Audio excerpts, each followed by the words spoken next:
Азыр саламатсыздарбы, урматтуу онлайн университет платформасынын катышуучулары. Балдар жана ата-энелер лабораториясынын бүгүнкү вебинарына кош келдиңиздер. Бүгүнкү вебинар балдарды чет тилдерин үйрөнүүгө кантип кызыктыруу керек деген темада болмокчу. Вебинардын спикерлерин тааныштырып кетсем. Толкун Мусаева, Кыргыз-Түрк Манас университетинин Чет тилдер жогорку мектебинин улук окутуучусу, PhD. Гулизат Бекмурзаева, тилчи котормочу, Кумтөр Голд компаниясынын башкы офисинде котормочу. Бүгүнкү вебинарда балдарды чет тилдерин үйрөнүүгө шыктандыруу жөнүндө маек жана пикир алышуу болот.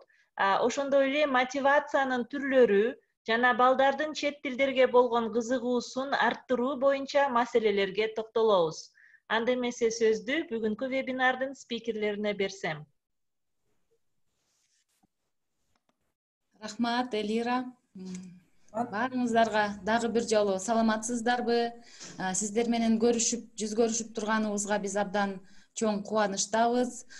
Бүгүнкү вебинардын темасы айтылып өткөндөй, мен ойлойм, ата-энелер үчүн, мугалимдер үчүн абдан кызыктуу жана маанилүү.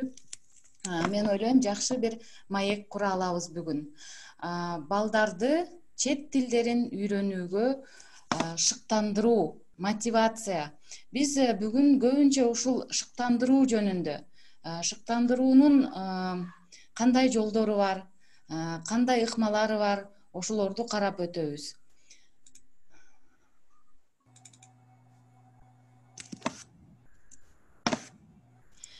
Биринчиден эле мен мотивация жөнүндө, азыр көрүнүп жатабы экран? Көрүнө элек. Демонстрация экрананы басып, анан поделиться дейсиз. Share screen деп турат. Ооба, share screen дейсиз. Анан share'ди басасыз. Share screen'ден PowerPoint'ти басып туруп share деген дагы кнопка бар. Мына көрүнүп атат. Мына ачылды окшойт, Ачылдыбы? Ооба, ачылды. Мына көрүнүп жатат, жакшы. Мына вебинар дегенди сиз PowerPoint'ыңыз эмес, файлыңыз ачылып калды. PowerPoint'ти ачсаңыз, Гүлзат. PowerPoint'ти ачыңыз.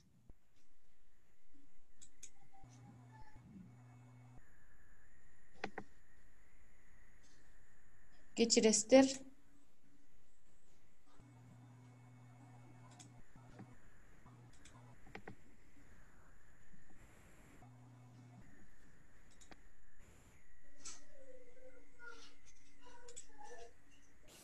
Гүлзат, жана сиздики көрүнгөн эле да, просто ошондо вебинар дегенди эле бассаңыз, кайра чыйып кеттиңиз окшойт, Гүлзат. Азыр 1 минута кайда кетти ал, Кудай сакта. Share дегенге эле кирип туруп. Share дегенге киргенден эле чыккан эле, Ооба, share дегенге кирип эле, анан жана вебинар деген файлдын үстүнө басып койсоңуз. Мен удалить эткен жокмун, PowerPoint'ти ачып турушуңуз керек да, биринчи ачып коюшуңуз. Экранды ачып коюш керек. Негизи share'ди баскандан кийин көп окошкалар чыгат. Ошонун ичинен өзүңүздүн ачылган, сиздики ачылган эле болсо керек. Ошону басып, анан share'ди бассаңыз, PowerPoint'уңуз ачылыш керек. Ачылып эле экен да ошо. Ачылып турган болчу. Эми менин десктопуман бүт документтерим кайда кетти, Кудай билет. Поделиться share screen'ди басып туруп, окошкалар чыгат көп. Ошо окошкадан PowerPoint турган окошканы тандайсыз дагы, анан share дейсиз. Десктопту тандап. Жакшы эле биз репетиция кылганбыз, кечиресиздер, техникалык эмелер болуп атат бир аз. Так, вот share screen'ди бастым. Окошкалар чыктыбы көп? Окошкалар чыкты, менин файлым чыкпай жатат, көрүнбөй жатат. Ал десктопто эле? Десктоптобу ачып алсаңыз файлыңызды биринчи. Десктоптон жоголду. Элира, мен сизге жөнөтсөм болобу? Сиз ачып Ооба, берсеңиз ооба, болот, болот. Мен сизге кантип жөнөтсөм болот? WhatsAppка жиберсем болобу? Имейлге жибериңиз, мен азыр чатка жазып коем имейлди. Мен де чатта ачайын.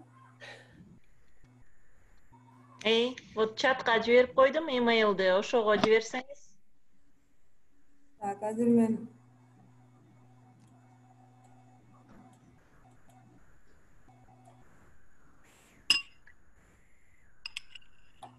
кечирим сурайбыз. Азыр техникалык мүчүлүштүктөр болуп калды.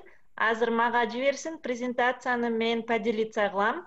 Гүлзат эже, сиз кайра аракет кылып көрсөңүз болот. Share screen'ди басып, кайра дагы 1-2 аракет кылып көрсөңүз.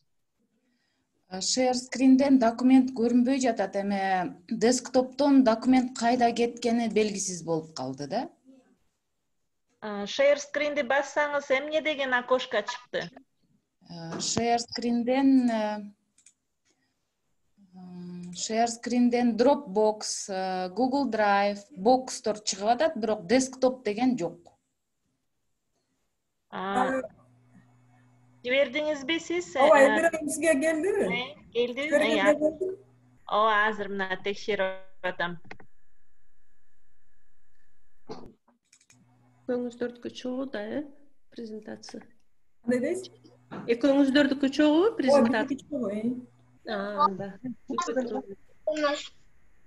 Мен презентациямды таптым, бирок share'ды баскандан кийин чыкпай жатат. Азыр эми Элира Сиз презентацияңызды Гүлзат ачып көрдүңүзбү?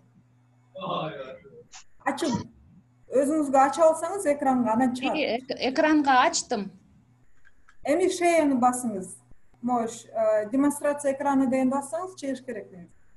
А share screen'ден бул документ не просвечивается, не выходит. Элирайым, сизде эмне болду? Келиптирби? Азыр мен ачып атам имейлимди.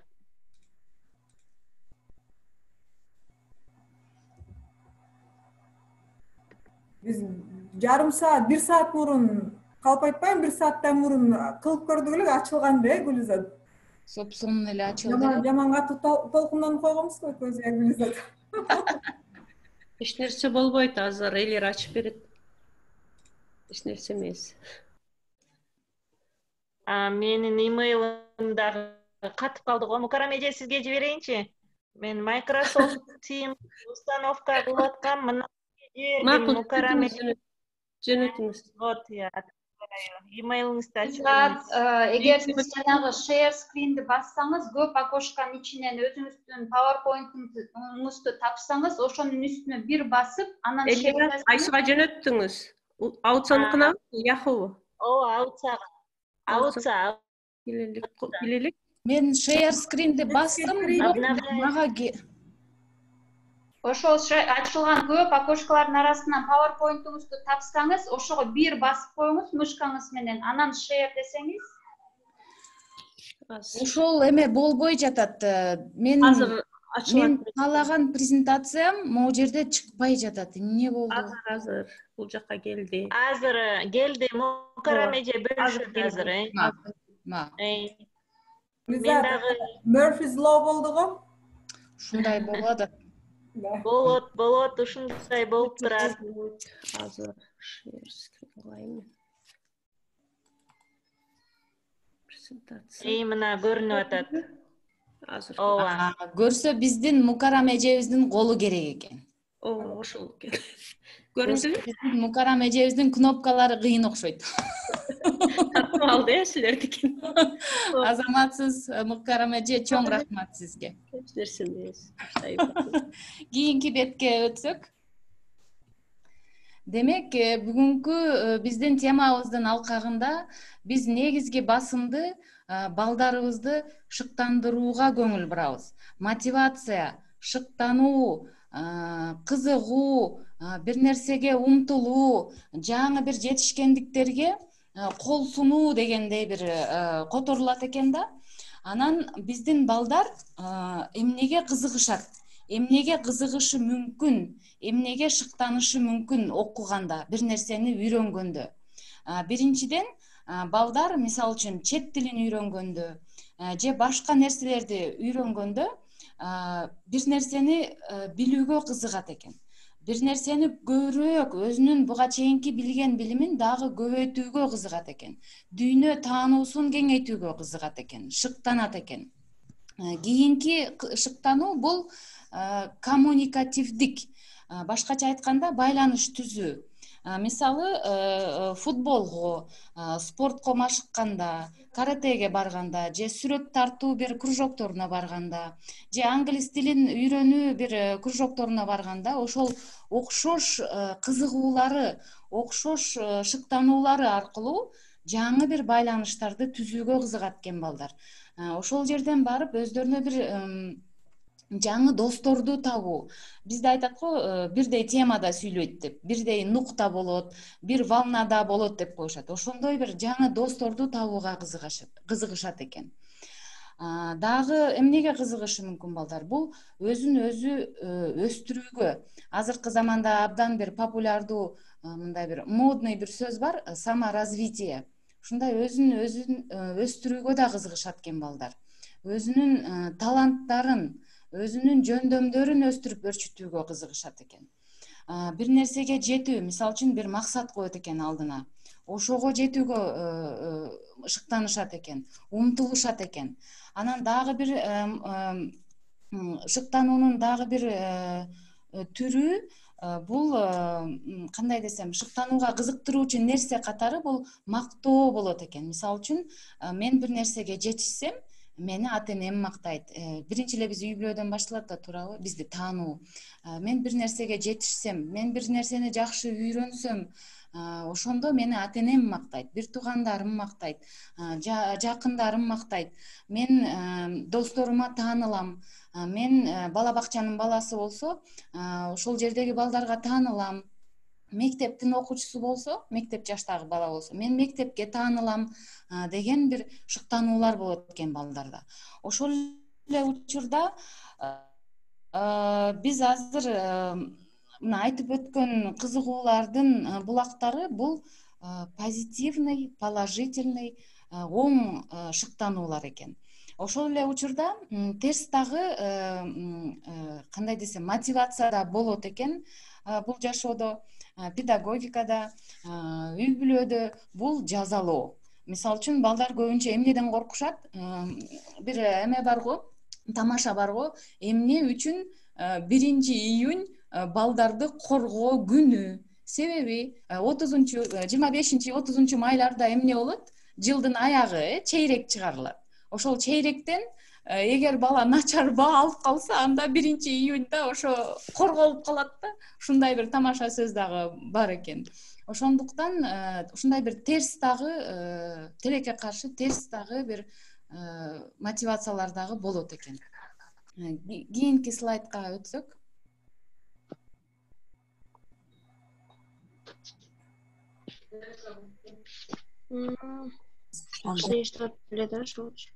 Андан сырткары эмне үчүн биз мотивация жөнүндө азыр терең сүйлөп жатабыз?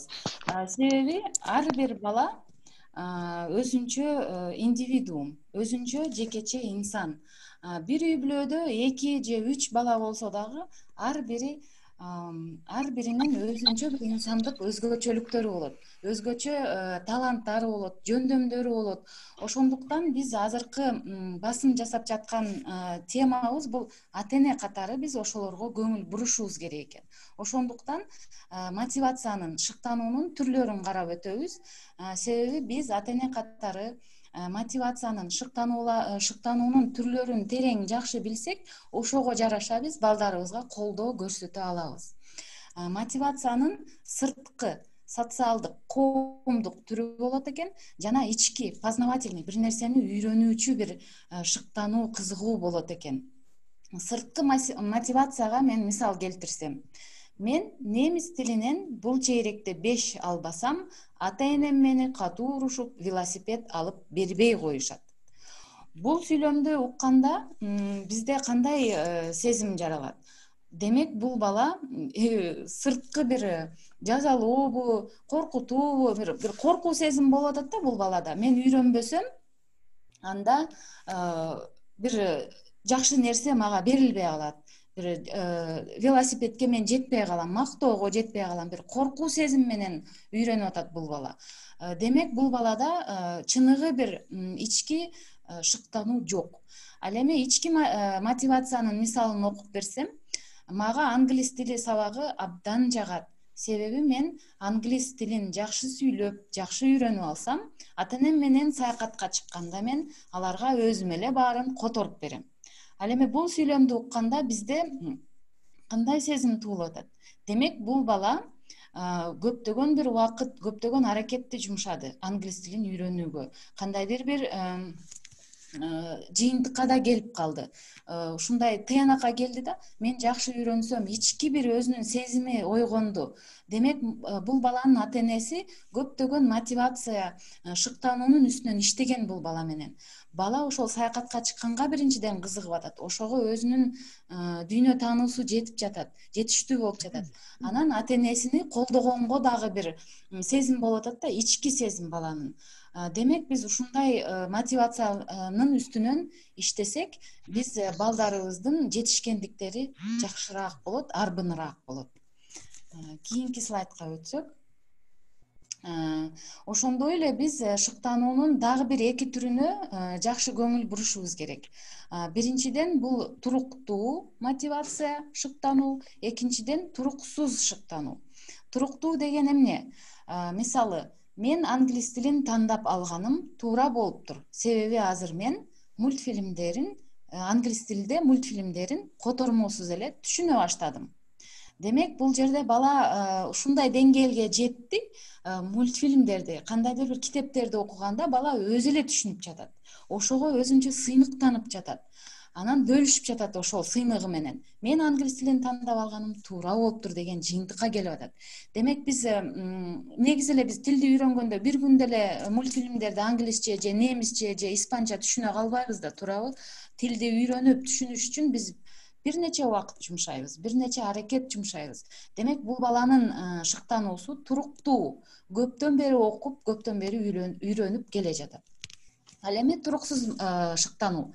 Апам менен концертке барып, скрипкада ойногонду абдан үйрөнгүм келди. Бирок 2-3 сабакка баргандан кийин таштап салдым.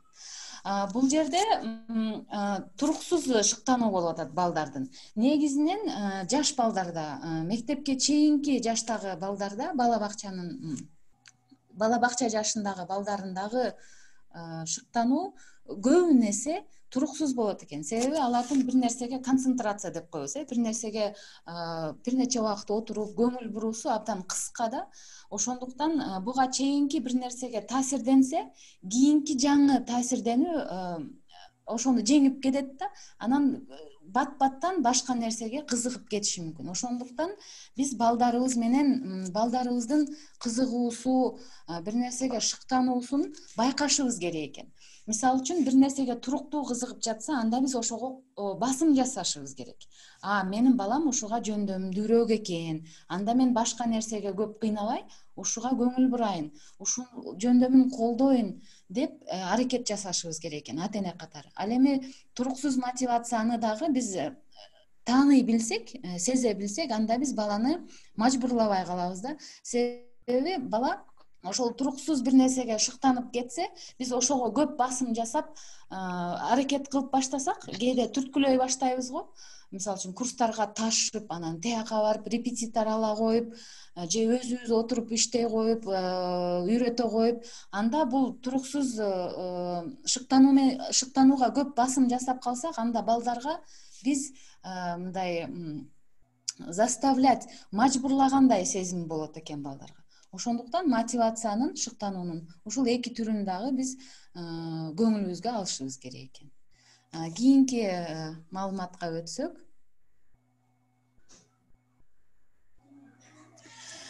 Шыктануу кайда жана качан жаралат деген суроо туулушу мүмкүн бизге.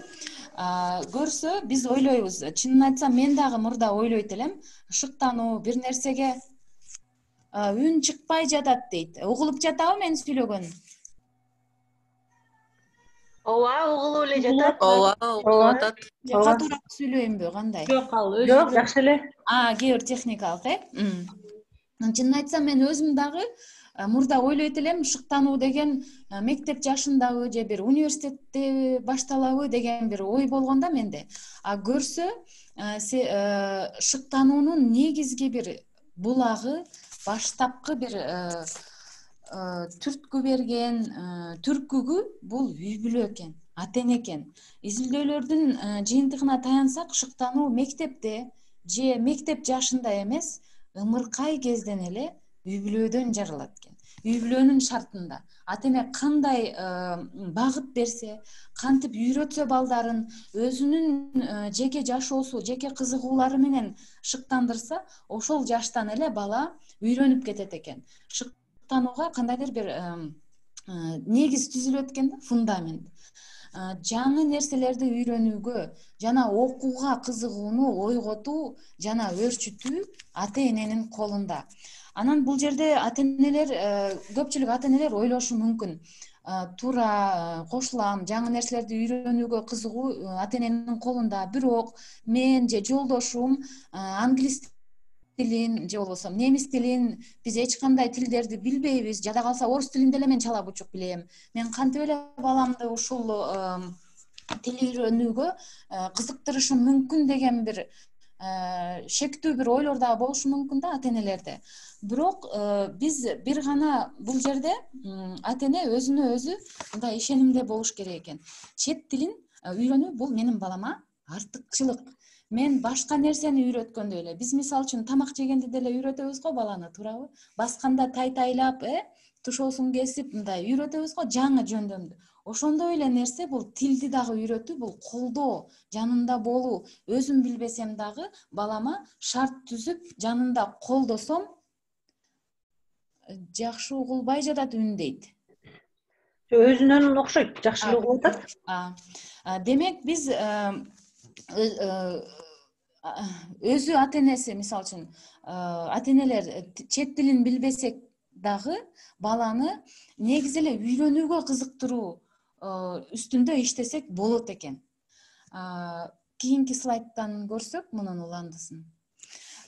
Кантип биз ошол нерсе, ошонун үстүнөн иштесек болот. Чет тилдерин өзүбүз билсек дагы, жолдошубуз билсек дагы, билбесек дагы.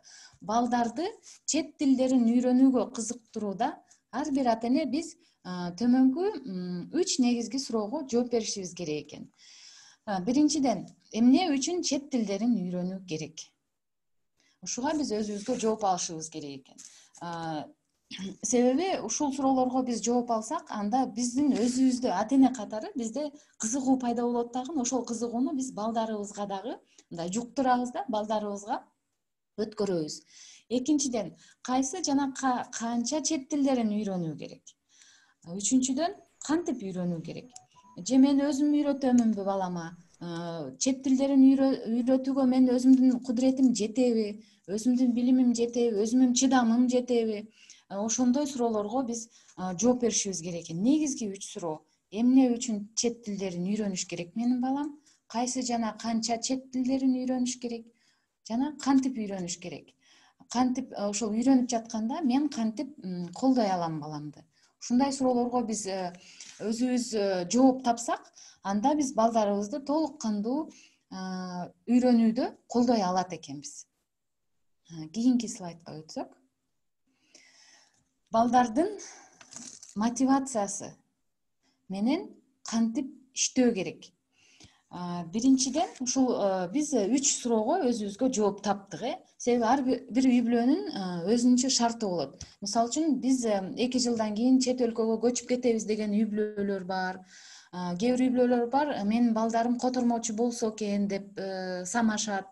Кээ бир үй бүлөлөр бар, менин балам чет тилде мугалим болсун дейт. Же болбосо менин балам башка кесипте иштесе деле, ушул чет тилин үйрөнсө, кийин келечеги кенен болот, карьера жумушундан өсүшү дагы оңой болот деген мындай ишеничте болушат да.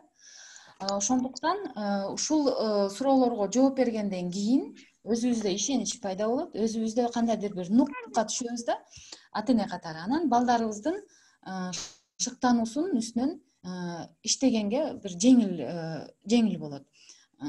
Кантип шыктануу керек?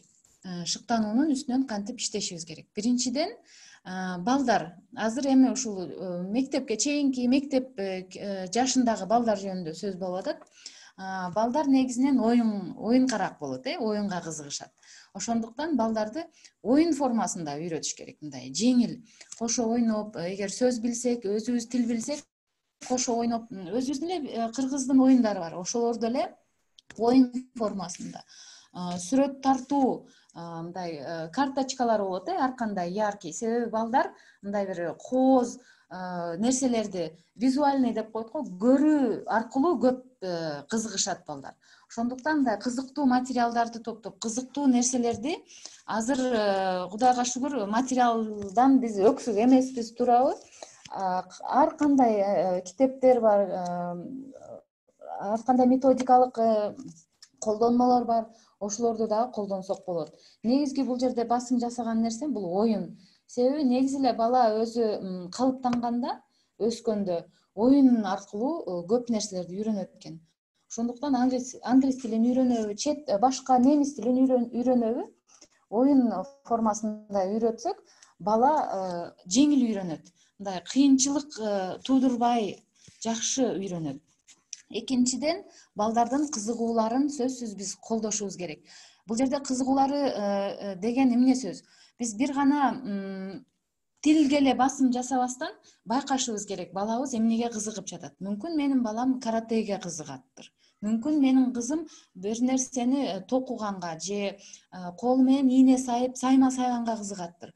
Биз ошол кызыгууларына дагы колдоо көрсөтүшүбүз керек экен. Ошону менен катар сен тилди да билсең, көбүрөөк үйрөнөсүң. Мисалы үчүн, сен каратени билсең, интернеттен мисалы үчүн англисче дагы ошол каратенин сабактарын үйрөнсөң болот. Же болбосо токуганга кызыкса, же сайма сайганга кызыкса менин кызым, анда интернет аркылуу, мисалы үчүн YouTube аркылуу мүмкүн токуганды сен англисче отуруп алып угасың, үйрөнөсүң деп, ушундай байланыштырышыбыз керек экен да, бир эле нерсеге кызыктырбай баланы, башка кызыгууларын да колдонушубуз керек экен.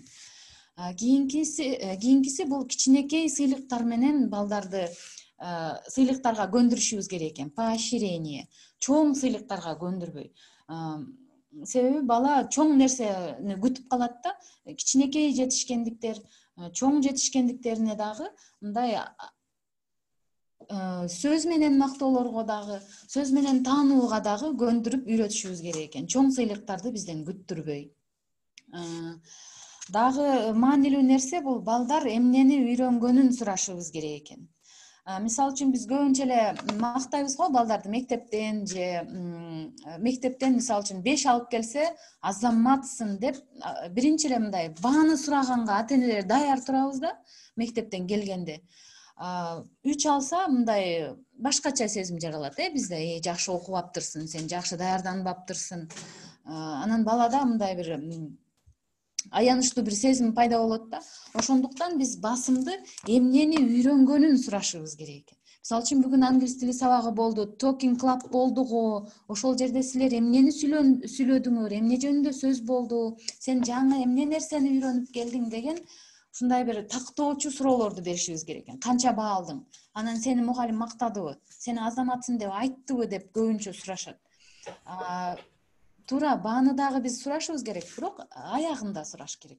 Башында кандай үйрөндүң, сага жактыбы, бүгүн бир кыйынчылыктар болдубу, же баарын эле дароо эле түшүндүңбү деп ушундай суроолорду беришибиз керек экен. Жана дагы бир маанилүү нерсе бул кыйынчылыктарды жеңүүнү үйрөтүш керек экен балдарга. Себеби, мисалы үчүн, бүт эле нерсени үйрөнгөндө бала кыйынчылыктарга дуушар болушу мүмкүн да. Мисалы үчүн, тилди үйрөнгөндө, англис тилин үйрөнүп баштаганда, испан тилин үйрөнүп баштаганда биз эмне кылабыз? Сөз жаттайбыз, туурабы? Сөз байлыгыбыз кенен болуш үчүн биринчиден туура эрежелерди үйрөнөбүз, бирок негизгиси сөз байлыкты кеңейтүү үчүн биз сөз жаттап баштайбыз. Сөз жаттаганда көп тизмени берип коюшу мүмкүн. Мисалы үчүн мугалимдер, же кружоктогу мугалимдер. Анда биз балдарга ошол кыйын сезилиши мүмкүн да, аябай татаал, мен бул 10 сөздү качан жаттайм, мен бул 2 эле сөздү жаттасам болбойбу деген да сезим болушу мүмкүн. Анда балдар менен кошо отуруп айтыш керек экен. Кел, кошо үйрөнөбүз, кошо жатташабыз, мен жардам берем. 10 сөз бул бат эле, кел деп мындай бир сары эмелер болот го, чаптап койгон кагаздар. Ошолорго жазып үйлөргө чаптап, эме дубалдарга, ушинтип мындай кыйынчылыктарды жеңүү ыкмасын дагы үйрөтүш керек экен. Бир нерсени үйрөнүүдө. Ошондо бала өзүн күчтүү сезет экен, өзүнө өзү ишеним жаралат экен. Кийинки слайдка өтсөк. Дагы балдардын кыялдануусун элестетүү, фантазия жөндөмүн өрчүтүү керек экен. Себеби биз мотивациянын үстүнөн иштеп жатпайбызбы? А мотивация деген эмне? Бул шыктануу, көрбөгөн нерсеге умтулуу, туурабы? Биз бир нерсеге жетерден мурда ошого жете элекпиз да. А бирок ошону кыялдануу, фантазия, элестетүү аркылуу балдарга көрсөтсөк болот. Сүрөттөрдү көрсөтсөк болот, интернет булактарынан алып мындай саякаттарга чыксак болот. Мисалы үчүн Атлас Мира дегендер бар, абдан сонун. Балдар кичинекей жаш балдарга арналган мындай сүрөттөрү менен, түшүндүрмөлөрү менен ушундай атластарды ачып көрсөтсөк болот. Ушундай мамлекеттер бар, мисалы үчүн Түндүк Америка, Түштүк Америка же башка мамлекеттер бар. Ушул мамлекеттерде мындай коёндор жашайт экен. Карачы, серфинг деген бар экен. Серфинг деген бул англисче сөз. Ушундай бир башка сабактар аркылуу дагы кыялдануусун, мисалы үчүн география азыр, кыялдануусун география аркылуу, саякаттоо аркылуу дагы өрчүтсөк болот экен. Анан дагы бир нерсе, бул өзүңөрдүн башыңардан өткөн тажрыйбаңар менен бөлүшкүлө дейт. Мисалы үчүн биз өзүбүз биз да бала болгонбуз, өз учурунда. Ошол бала учурубузда мектепте, бала бакчада мүмкүн үйрөнгөндүрбүз. Кантип үйрөнгөнбүз, кандай кыйынчылыктар болгон, кандай кызыгуулар болгон. Мүмкүн биз үйрөнгөндө кыйынчылыктар болбогондур. Жалаң гана оңой үйрөнгөндүрбүз. Ар кандай, туурабы? Кээ бирлердин жөндөмү күчтүүрөөк, бат эле үйрөнүп кетет, бат эле жаттап кетет. Ошол ар бир ата эне өзүнүн башынан өткөн тил үйрөнүүдөгү, мисалы үчүн, тажрыйбасы менен бөлүшүш керек. Дагы айтып кетер нерсе, бул балдарыбыздын колунан келген жана дарамети жете турган тапшырмаларды беришибиз керек экен. Мисалы үчүн бир тил, дароо эле бир 2 тилди үйрөтпөй, бирден чет тили жөнүндө айтып атабыз, бир чет тилден баштап, анан улантышыбыз керек экен. Себеби бала мындайча айтканда тажап же чарчап көңүлү калып калышы мүмкүн экен. Ошондуктан баланын колунан келе турган, ошол нерсени аткара ала турган тапшырмаларды берсек, бала жакшы шыктануу менен үйрөнөт экен. Кийинки бетке өтсөк. Мен аябай сүйлөп кызыгып кетиптирмин.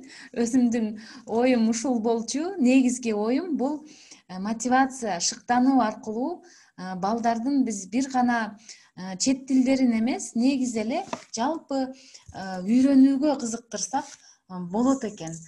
Бирок бир негизи эле токотер жери бул шыктандырып эле калбастан биз өзүбүз кошо жанында колдошубуз керек экен. Жанында болушубуз керек экен. Чет тилин өзүбүз билбесек дагы жанында дайыма кызыктырып, эмне керек, кандай болуп атат, колубуздан келишинче суроолорубузду берип, жашоосуна кызыгып, кызыгууларына кызыгып, эмнеге кызыгат, эмнеге шыктанат, ошолорун байкап, мына биз шыктануулардын түрлөрүн карап өттүк. Ошол шыктануулардын түрлөрүнө жараша балдарыбызды багыттаганга биздин толук дараметибиз жетет экен. Азыр эми мен сөздү Толкун кесиптешиме берсем, Толкун мындан ары бул теманы улантат. Рахмат Гүлиз атайым. Сиз буга чейин ушу кичинекей өспүрүм балдар жөнүндө айтып кетсеңиз, мен болсо сөзүмдү ушу студенттер жөнүндө улап кетейин элем. Анткени мына жогоруда кесиптешим Гүлзат айтып кеткендей, кайсы гана чет тил болбосун, аны үйрөнүп алуу көптөгөн артыкчылыктарды берет, мүмкүнчүлүктөрдү жаратат. Бирок тилекке каршы баардык эле балдар бат эле мындай, мына эртең мен шыктандым, үйрөнгүм келип атат деп бат эле ошого кирип кетпейт да. бекеринен бизде мындай сөз бар эмеспи, моюн жара бербейт деген. Ансыгандай эртең үйрөнөм, бул ишимди бүтүрүп алып үйрөнөм деп эле мындай үйрөнүүнү баштоонун күнүн узарта берет да, жылдыра берет. Ар кандай толгон токой шылтоолорду айтып. Ал эми баарыбызга маалым болгондой эле убакыт учкан куштай. Убактыбызды кетирбейт, өзүбүздүн эне тилибизден тышкары бир башка үйрөнүш үчүн балдарыбызды биз шыктандырышыбыз керек. Ал эми ошону кантип шыктандырышыбыз керек? Бул бүгүнкү вебинарда талкууланып жаткан бул маселе. Балдарыбызды шыктандыруунун көптөгөн ыкмалары бар, көптөгөн каражаттары бар. Мисалы, интернетти ачып көрсөңүздөр эле көп нерсени таба аласыңар. Ар бир курстун рекламасын карасаңар деле алар ошол жакта ичинде мотивация жөнүндө да көп айтып кетет да, шыктануу жөнүндө. Шыктануунун каражаттары да кээ бир жерде айтылып кетет да. Бирок ошо ар бирин айтып отурсак убактыбыз жетпейт. Ошондуктан биз убакытты үнөмдөө максатында Гүлзат экөөбүз кеңешип бир канча мындай шыктандыруунун ыкмаларын талоого алалы деп чечтик. Жана Гүлзат айтып кеткендей эле жогоруда изилдөөлөргө таянсак, жаңы бир тилди үйрөнүү, бул жаңы бир тилди үйрөнүү бул мээнин иштешине оң таасир тийгизет деген мындай сөз бар да окумуштуулардын арасында. Эмне себепте дегенде, бул жаңы бир тилди үйрөнүп жатканда биз жаңы сөздөрдү жаттайбыз, кандайдыр бир айтымдарды жаттап баштайбыз, фразеологиялык бирдиктерди жаттап баштайбыз. Аны кепте кеңири колдонуш үчүн биз аны жатташыбыз керек. Балдардын ушу жаттаганда, сөз жаттаганда, жаңы нерселерди жаттаганда балдардын эс тутуму жакшы иштеп баштайт. Кандай десем, балдар зээндүү болуп баштайт десек да болот болуш керек. Анткени мындай бир жерде турбай иштеп баштайт да. Анан мисалга алсак деле, эгерде балдар күнүнө аз дегенде 10 сөздөн, жаңы сөздөрдөн жаттап баштаса, бул мээ үчүн абдан бир жакшы бир машыгуулардын бири болуп эсептелет да. Бул биздин эле сөз эмес, муну изилдөөчүлөр да, илимий адамдар да тастыктап кеткен. Ал эми мисалы дагы бир ыкма катары, бул шыктандыруучу ыкма катары, бул муну айта кетсек болот да. Жана жогоруда Гүлзат айтып кеткендей, тил үйрөнүү адамдын кругозорун, дүйнө таанымын кеңейтет. Кайсы гана чет тил болбосун, ошол тилди үйрөнүп жатканда тилдин өзүн деле үйрөнбөй, ошо тилдеги сөздөрдү, сөз бириктиктерин үйрөнбөй эле, ошо тил менен кошо сүйлөп, ошо үйрөнөбүз деген тилдин элинин маданиятын да изилдей баштайбыз да, маданиятын да окуп баштайбыз. Прям терең изилдебесек дагы, маданиятын, тарыхын, салтын, учкай болсо дагы биз ошолор жөнүндө маалымат алып баштайбыз. Менин оюмча бекеринен эле Гёте менен Антон Павлович Чехов канча тил билсең, ошончо адамга тетесиң, же ошончо жолу адамсың деп айтып кеткен эмес болуш керек. Демек, бул тил үйрөнүү, жаңы тил үйрөнүү. Ошол эле учурда жаңы билим эмес, ошол эле учурда биздин кругозорубузду кеңейтет деген сөз. Тил үйрөнүү мындан тышкары дагы кандай мүмкүнчүлүктөрдү берет деген суроо жаралат да. Анткени буга чейин көп нерсе айтылды. Гүлзат да көп нерсени айтып кетти, мен да бир канча нерсени коштум. Мындан тышкары дагы бир нерсени айтып кетсек болот да.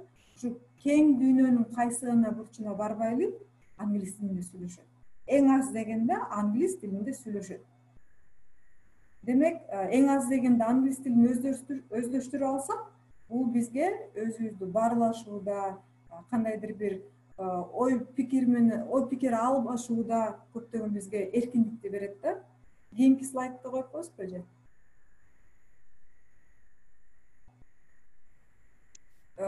Дагы кийинкиси.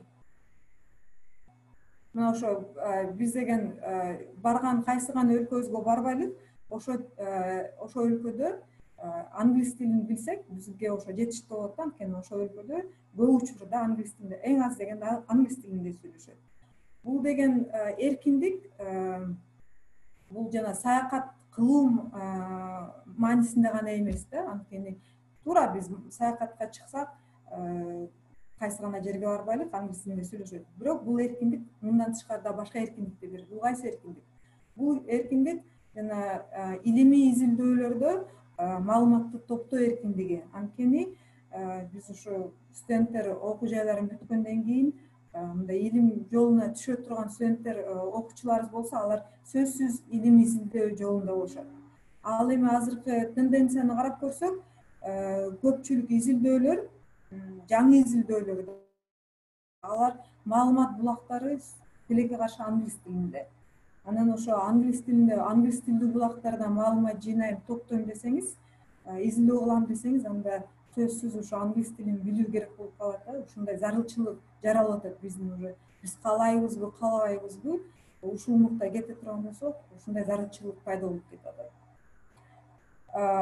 Дагы бир кандай десем, мындан тышкаркы жанагындай илимий изилдөөлөрдө маалымат топтоо каражатынан башка дагы бир эң негизги каражат катары десем, бул чет тилди билүү бир финансылык кирешени жогорулатуу мүмкүнчүлүгүн берет.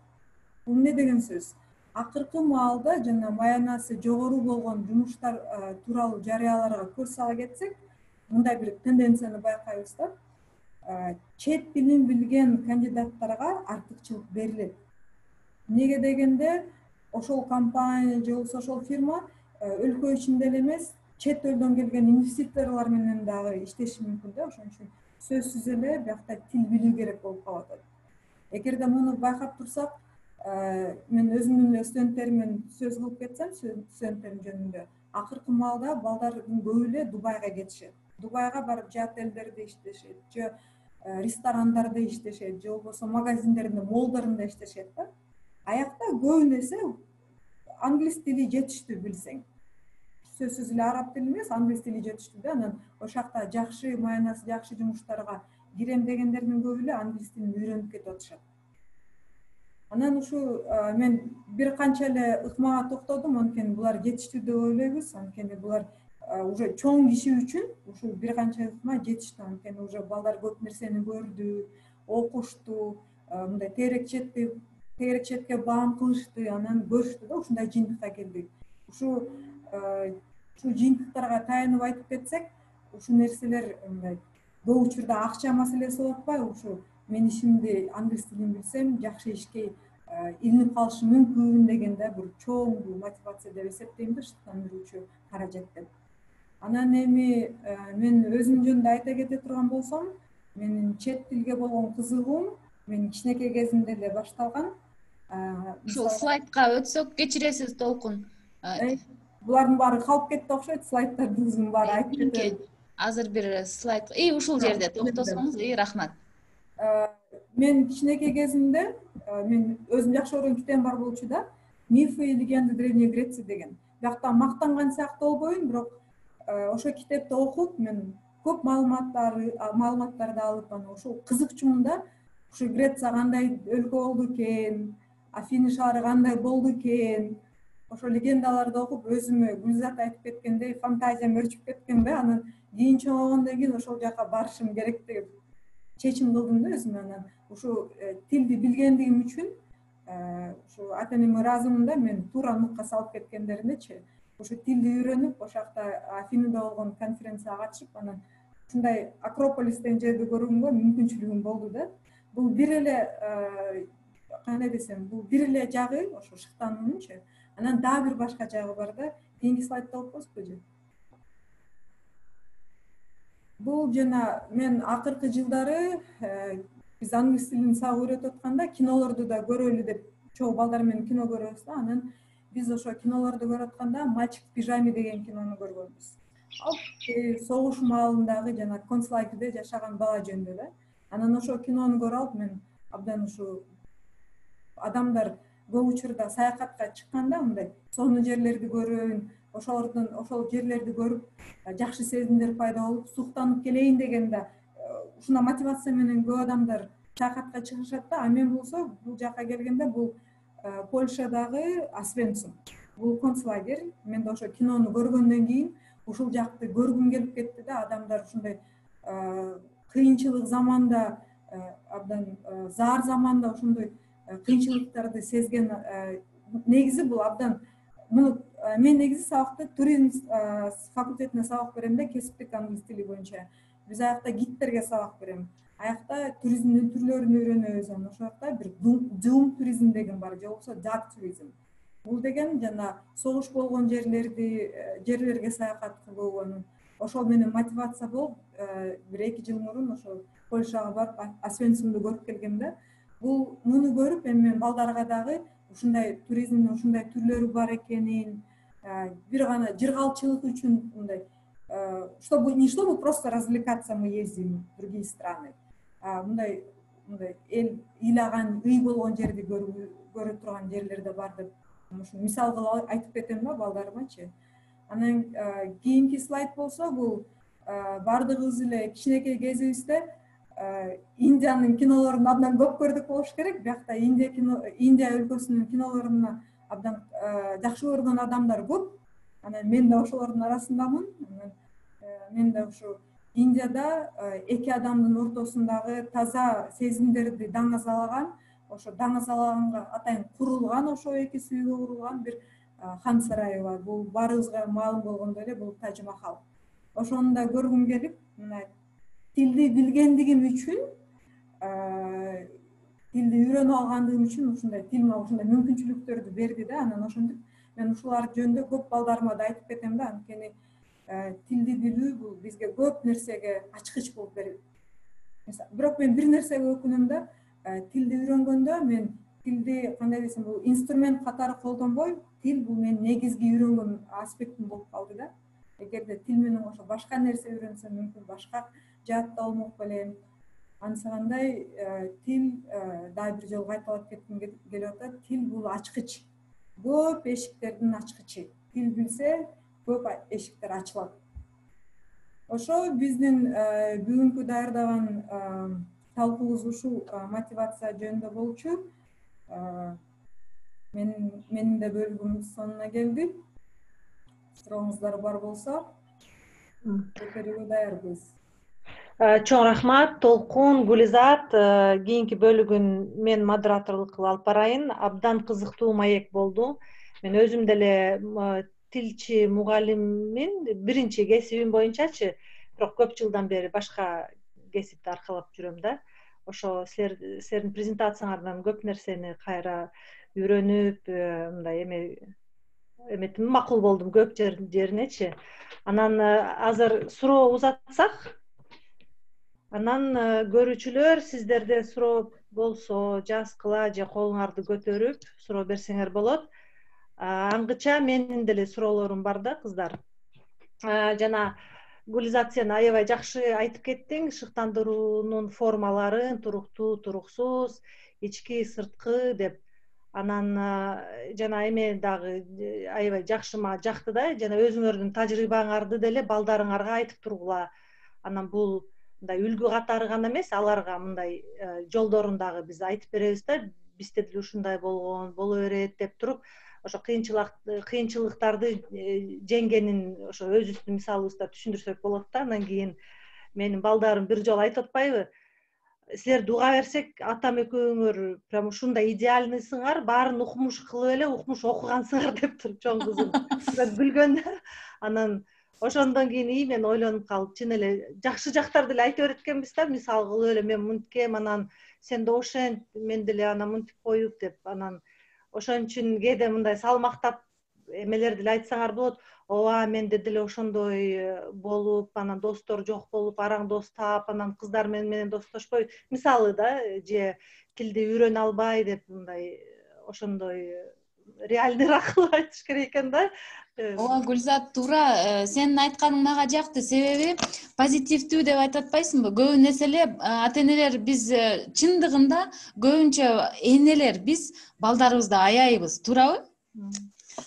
Ушул жашоодо, турмушта эмне кыйынчылык болсо, ошонун баарынан коргогонго аракет кылабыз да. Ошол жаман нерсени, кыйын нерсени көрбөсө экен деп ойлойбуз, туурабы? Ар бир ата-эне ушундай.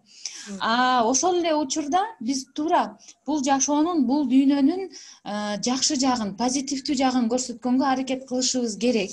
Ошол эле учурда бир нерсени үйрөнгөндө, мисалы үчүн эми азыр чет тилдери жөнүндө сөз болуп атат.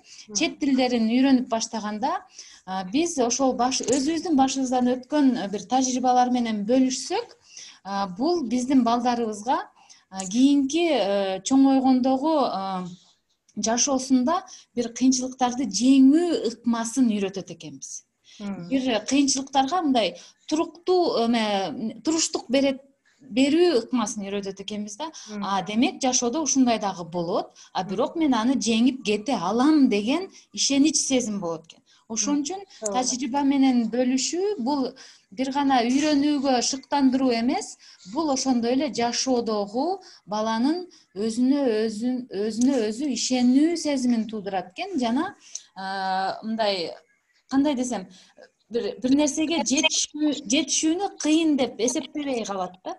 Бир нерсеге мен жетише алам, бул убактылуу кыйынчылык, мен муну жеңип өзүм көздөгөн нерсеге жетише алам деген жакшы ыкма экен. Ооба, ошондой. Рахмат, азыр суроолор чатка келиптир. Мээрим Киналиева сурап жатат: саламатсыздарбы, балдарды канча жашынан чет тилге үйрөтө башташ керек дейт. Эгерде Гүлзат кечиресиз, эгерде айта бериңиз. Ушул биз жаш жөнүндө сүйлөшүп баштасак, негизи эрте жаштан эле башташ керек экен да. Анткени бала канчалык кичине болсо, бала ошо укканын жана кичинекей кезинен эле кулагына сиңе берет экен да, анан уже тили чыгып баштаганда уже сүйлөп баштайт экен. Мен бир кызыктуу нерсе айткым келип кетет да. Мен кичүү кызым менен боюмдагы кезде мен түрк тилин үйрөнүп бергөм да. Анан сиздер күлөсүздөр, бирок менин кызымдын биринчи айткан сөзү бен болгон да, мен деген түркчө. Мен ушуга ушунчалык таң калдым да. Демек, бул деген курсакта кезде эле мындай үйрөнүп сиңирип баштаса деле болот болуш керек. Анткени биз баардыгыбыз эле биринчи балдарыбыз студент кезибизде болушса керек. Анан балдарыбыздын көбүнүкү эле тилчилердин эмнегедир билбейм, кандайдыр бул тенденция экенин билбейм, бирок тилге шыгы болот. Анан ошо шыкты өздөштүрүп кетиш керек да. Мен байкаган учурда көбү эле кичинекей жашынан эле тили жаңыдан чыгып баштаганда эле сөздөрдү үйрөтөрсө болот экен. Мен андай мисалдарды көп эле көрдүм. Анткени деген бала ошо укканын сүйлөп баштайт да. Эгерде биз көбүрөөк кандайдыр бир сөздөрдү макул сүйлөм кылып айтпасак да сөздөр кылып кайталап айттыра берсек кичинекей кезинен эле ошо да иштейт болуш керек деп ойлойм да. Гүлзат кошосузбу же кое берейин? Дагы суроолор бар экен. Айзада Жумалиева жазып жатат: чынбы калппы, бир статистика берилди эле. Эгер эл аралык тилдин бирөөсүн билсең, анда жумушка орношуң 40%га жогорулайт дейт. Жана Толкун деле айтып кеткендей, бул эмени туура, толук кошулам. Себеби эми азыр биз деген капитализм доорунда жашап жаткан үчүн бул дүйнөдөгү көптөгөн экономикасы күчтүү мамлекеттер бул англис тилинде сүйлөгөн мамлекеттер. Ошондуктан көбүнчө биз англис тилине басым жасайт экенбиз, туурабы? Мисалы үчүн Кыргызстандын чыныгы мындай реалдуу жашоосун алсак, Кыргызстанда бизде кайсы тил бааланат? Англис тилин билсең бааланасың, туурабы? Ошондуктан мен толук кошулам. Кайсы гана кесипти аркалап иштебейли, англис тилин, немис тилин, испан тилин, башка тилдерин билсек, ал бизге жүк болбостон кайрадан биздин жашообузду жеңилдетүүчү, биздин жакшылыгыбызды арттыруучу бир жакшы фактор болот. Ошол эле учурда Толкун айтып өткөндөй, финансылык жактан дагы, жумуш тапканда дагы артыкчылык берилет экен, айлык маяна дагы көбүрөөк төлөнөт. Ооба. Кийинки суроо Асел сурап жатат: Гүлзат эже, Толкун эже, кызыктуу маек курдуңуздар, рахмат. Өзүңүздөрдүн балдарыңыздар үчүн кайсы максат менен чет тилдерин үйрөтөт элеңиздер? Чет тилин үйрөнүүнү каалабаса, чечимин кабыл аласыздарбы? Чынын айтсам, азыркы замандын балдары акылдуу балдар окшойт. Кээде алардан үйрөнөбүз, чынын айтсам. Мисалы үчүн, азыр эми көп таркалбадыбы эми мультфильмдер, туурабы? Мисалы үчүн YouTube'дан биз аябай сонун англис тилинде ырдап, мына алфавитти деле A, B, C, D, E, F, G деп эле ырдап эле жүрүшөт, чуркап эле. Ушул мультфильм аркылуу деле үйрөтсөк болот экен. Мисалы үчүн кыска мультфильмдер бар англис тилинде YouTube'да. Ошолорду угуп эле балдардын эске тутуусу абдан күчтүү го. Мультфильмдерди бир жолу, эки жолу көрүп эле эстеп калышат. мындай көп деле кыйынчылык туудурбайт да, чынын айтсам. Анан көбүнчө мындай отурганда саламдашуудан эле баштап коебуз. Мисалы үчүн мен үйдө балдарым менен салам, hello дегенди билишет. Рахмат, мисалы үчүн мага жардам берсе, мен thanks деп коем же thank you деп коем, эстеп калышат.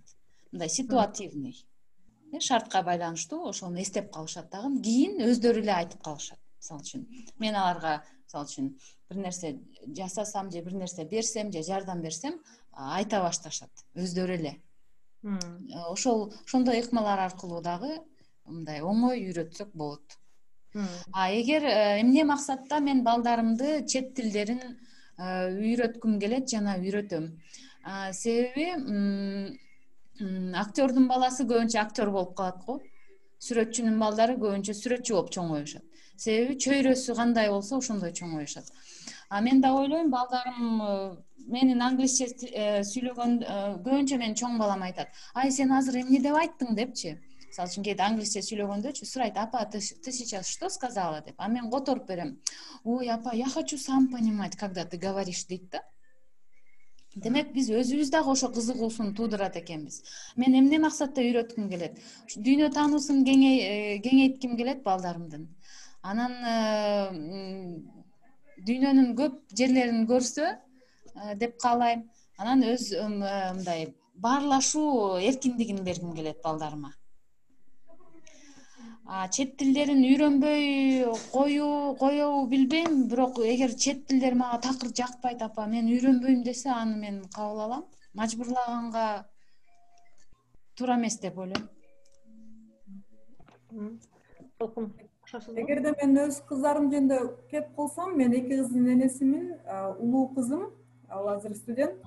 Ал башынан эле англис тилин үйрөнгүсү келген, үйрөндү, курстарга барды.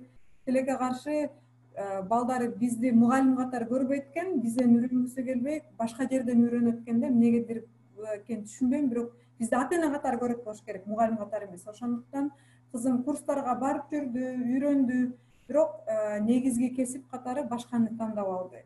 Демек бул тилди эмес, башка нерсени мен жана айтып атканмын белем, тил менен кошо башка нерсе үйрөнсөм болмок экен деп. Кызым да ошондой чечимге келди. Бирок тилин, англис тилин унутпаш үчүн көптөгөн ырларды угат, эң жөнөкөй элечи, жана кулакка сиңимдүү болгон. Анан кээ сөз акачтар менден сурап калат: "Мама, бул эмне, муну кантип колдонот?" деп. Мен айтып берем, өзү да билет, которуп алат. Ал кызымдыкы уже башка кесип тандалды. Кичүү кызым болсо азыр дагы деле мектепте окуйт. Ал дагы тилге, мен оюмча, тилге шыгы бар. Анткени айтпадым белем, жана энеден да берилет экен депчи. Ошо чын экен да, анткени кызымдын азыр тилдерге кызыгуусу бар. Так илимдерге эмес, тилдерге, гуманитарийге. Кызым Кытай тилин үйрөнөт, Кытай мектебинде окуйт, Кытай уклону менен. Аяка ошо Кытай тили менен бирге дароо эле англис тилин окушат да. Анан кызым да ошондой сөздөрдү сурап калат, кээде өтүп баратып сөздөрдү окуп алып менден сурайт, менден англисче менен сүйлөшкөнгө аракет кылат. Мен анысын колуман келишинче колдогонго аракет кылам, же болбосо туруп кээде кытайча сүйлөшүп баштайт. Кызыма айтам: "Кытайча мен биле албайт экен, Кытай тилин мен сага жардам бере албайт экен" деп. Анан мындай кинолор, эмелерден карасак, китептерди карайт да. Атайын китептерди алганбыз, ошо китептерин карайт. Англис тили боюнча сурайт менден. Мен билбейм, мүмкүн келечекте англис тили менен окуп кетеби, Кытай тили менен окуп кетеби, мен балдарымды сөзсүз эле тилге байлабайм. Мен эркине калтыргам.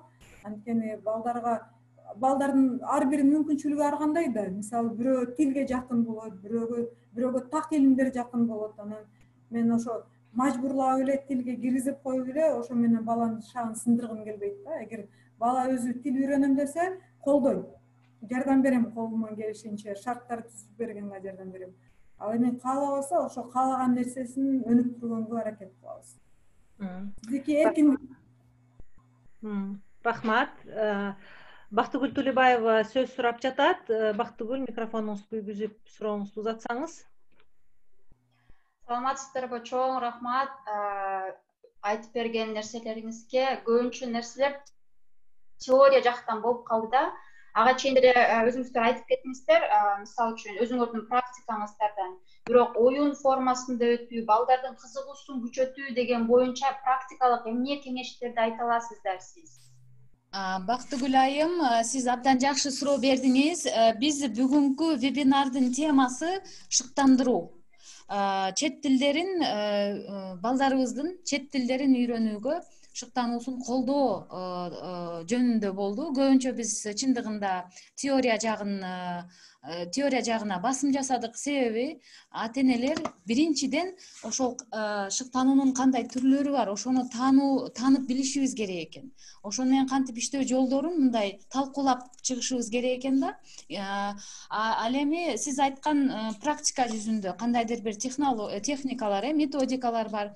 Ошол жөнүндө биздин дагы бир вебинар даярдалып жатат. Ошол вебинарга сиздерди чакырабыз. Өз убагында биз жарыялайбыз.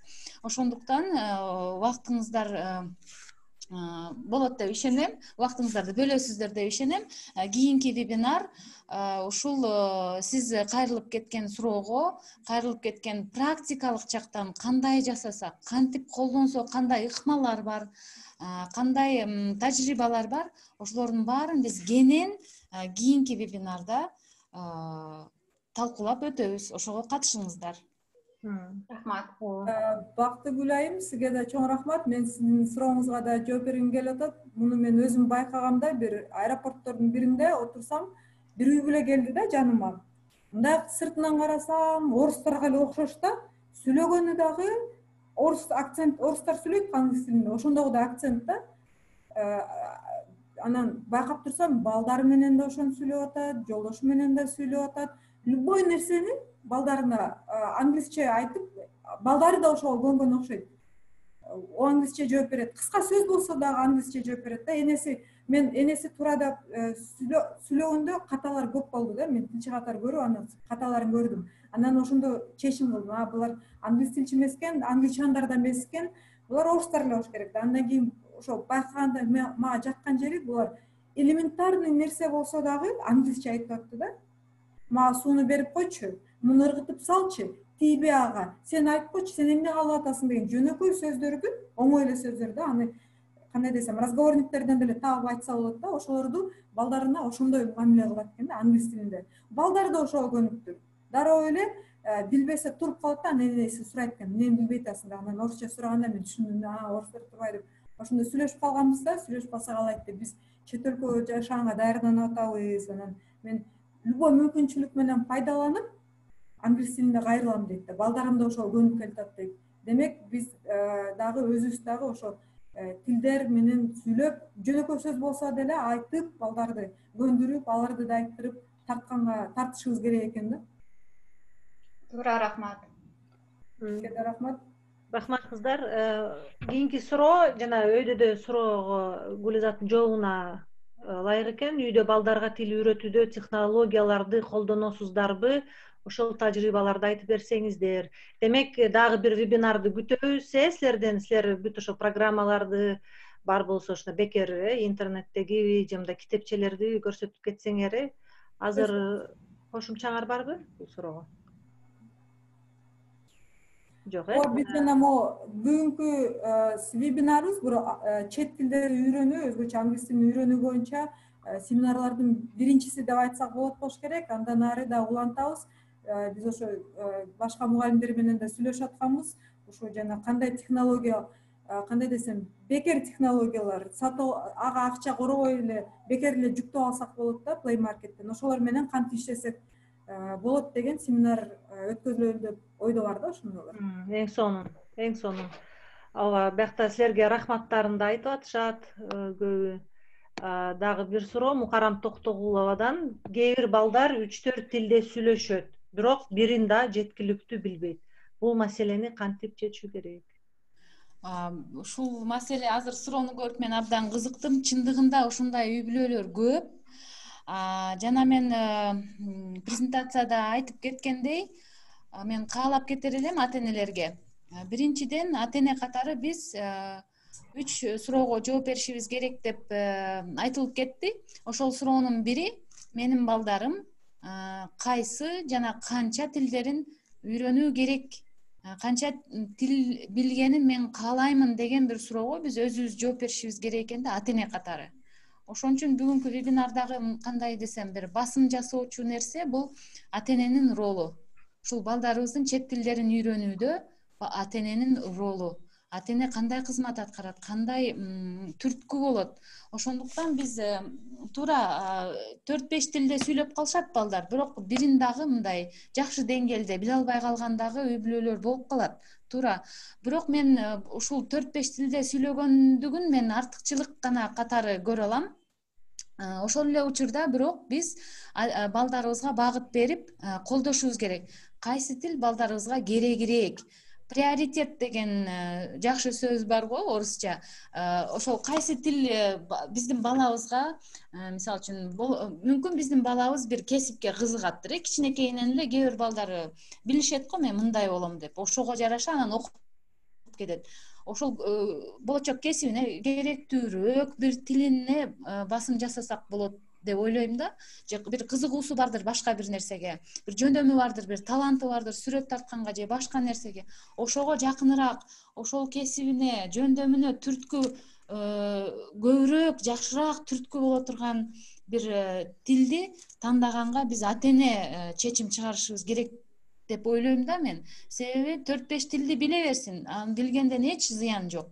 Бирок мындан ары приоритет коюшубуз керек. Балдарыбызга ошого шарт түзүшүбүз керек, өзүбүз кошо колдошубуз керек деп ойлойм. Бул маселе оңой чечилет деп ойлойм, эгер биз приоритет койсок.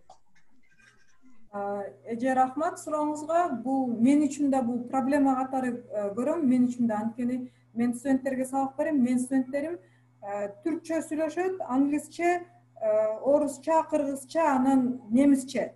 5 тилде сүйлөшөт да студенттерим көбү. Анан мен сабагымда башында түркчө сүйлөп баштаган. Мен аларга айткам, мен чек койгом да, түркчө сүйлөбөгүлө, мен түркчө билбейм. Мен силерге жооп бере албайм. Мен түшүнбөсөм мен кантип жооп берем деп чек койгом. Анан мен англис тилин сабагында силер англис тилинде сабагында отурасыңар, англисче сүйлөгүлө дегем. Ан менен эптеп кандай десем, күрөшүп бүттүм. Ал бүткөндөн кийин да англисче эле немис тили чыгып калды. Немис тили жакшы жери, мен өзүм немис тилинде окуганым үчүн бир аз сөздөрдү айырмалап келем да, анан балдарга айтам, балдар, силер немис тили сабагында эмессиңер. Силер деген англис тилинде отосуңар, англис тилинде сүйлөгүлө деп, аларга кандай бир знактарды берип, немисче сөздөрүңөрдү алгыла дейм да, биз балдар менен сүйлөшкөнбүз. Эгерде немисче сүйлөсөң, мындайдыр бир штраф салалы, жаза көрөлү деп, жазаларды өзүбүз сүйлөшүп алганбыз алдын ала. Бул эмне деген сөз? Демек, биз деген 4-5 тилде сүйлөсө бала, ошого чек коюшубуз керек да. Мисалы, мектепте жүрсөң, англис тилин сүйлө, эгерде ошону талап кылып атса. Башка жерде жүрсөң, башка тилди. А үйдө жүргөндө сөзсүз бир эле тилди сүйлөп алып жүргүдө талап, чектерди коюшубуз керек да. Анын баардыгы биздин өзүбүздүн ата эненин колунда. Мисалы, мен бир тааныштарым бар, алардын да балдары бир канча тилде сүйлөйт. Менин билишимче, алар сүйлөшүп алышканда балдары мененчи. Мисалы, үйдө бул тилде сүйлөйлү, мектебиңде бул тилде сүйлөйлү, жака барсак тиги тилде сүйлөйлү деп чек коюп алышкан. Мен оюмча, ошо чек койгон эле туура болуш керек. Анда көп тилде сүйлөгөн балдардын ата энелеринен сураш керек да.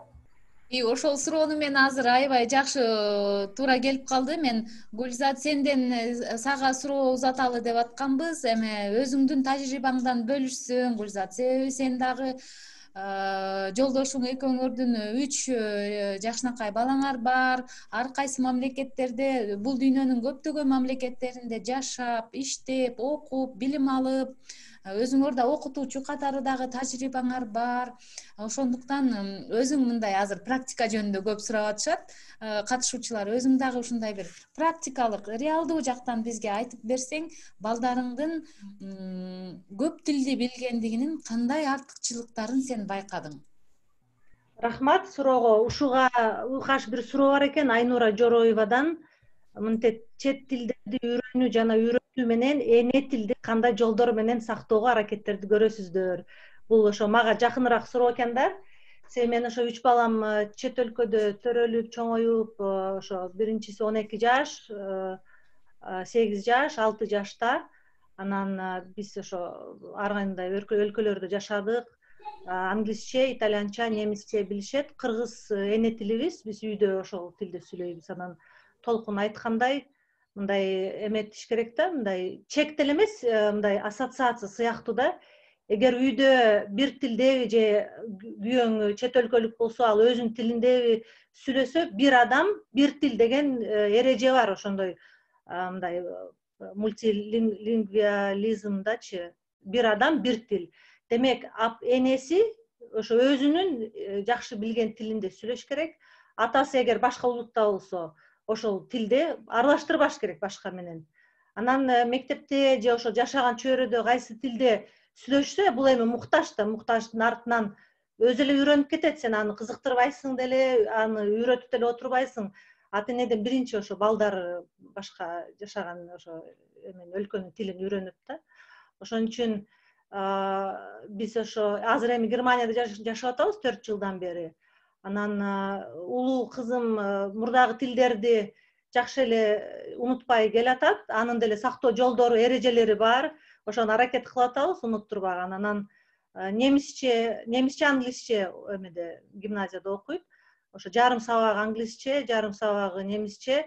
Анан биз үйдө аябай чоң контроль кылабыз. Антпесе булар садикке барары менен жана мындайгы үйдө жүргөндө кыргызча эле жүрө берет, башка тилдер деле көп жукпайт да. Анан садикке башка чөйрөгө чыгып барары менен эне тил унутулуп баштайт экен да. Мен бул чет өлкөлүк ата эне катары айтып атам да, чет өлкөдө жашаган.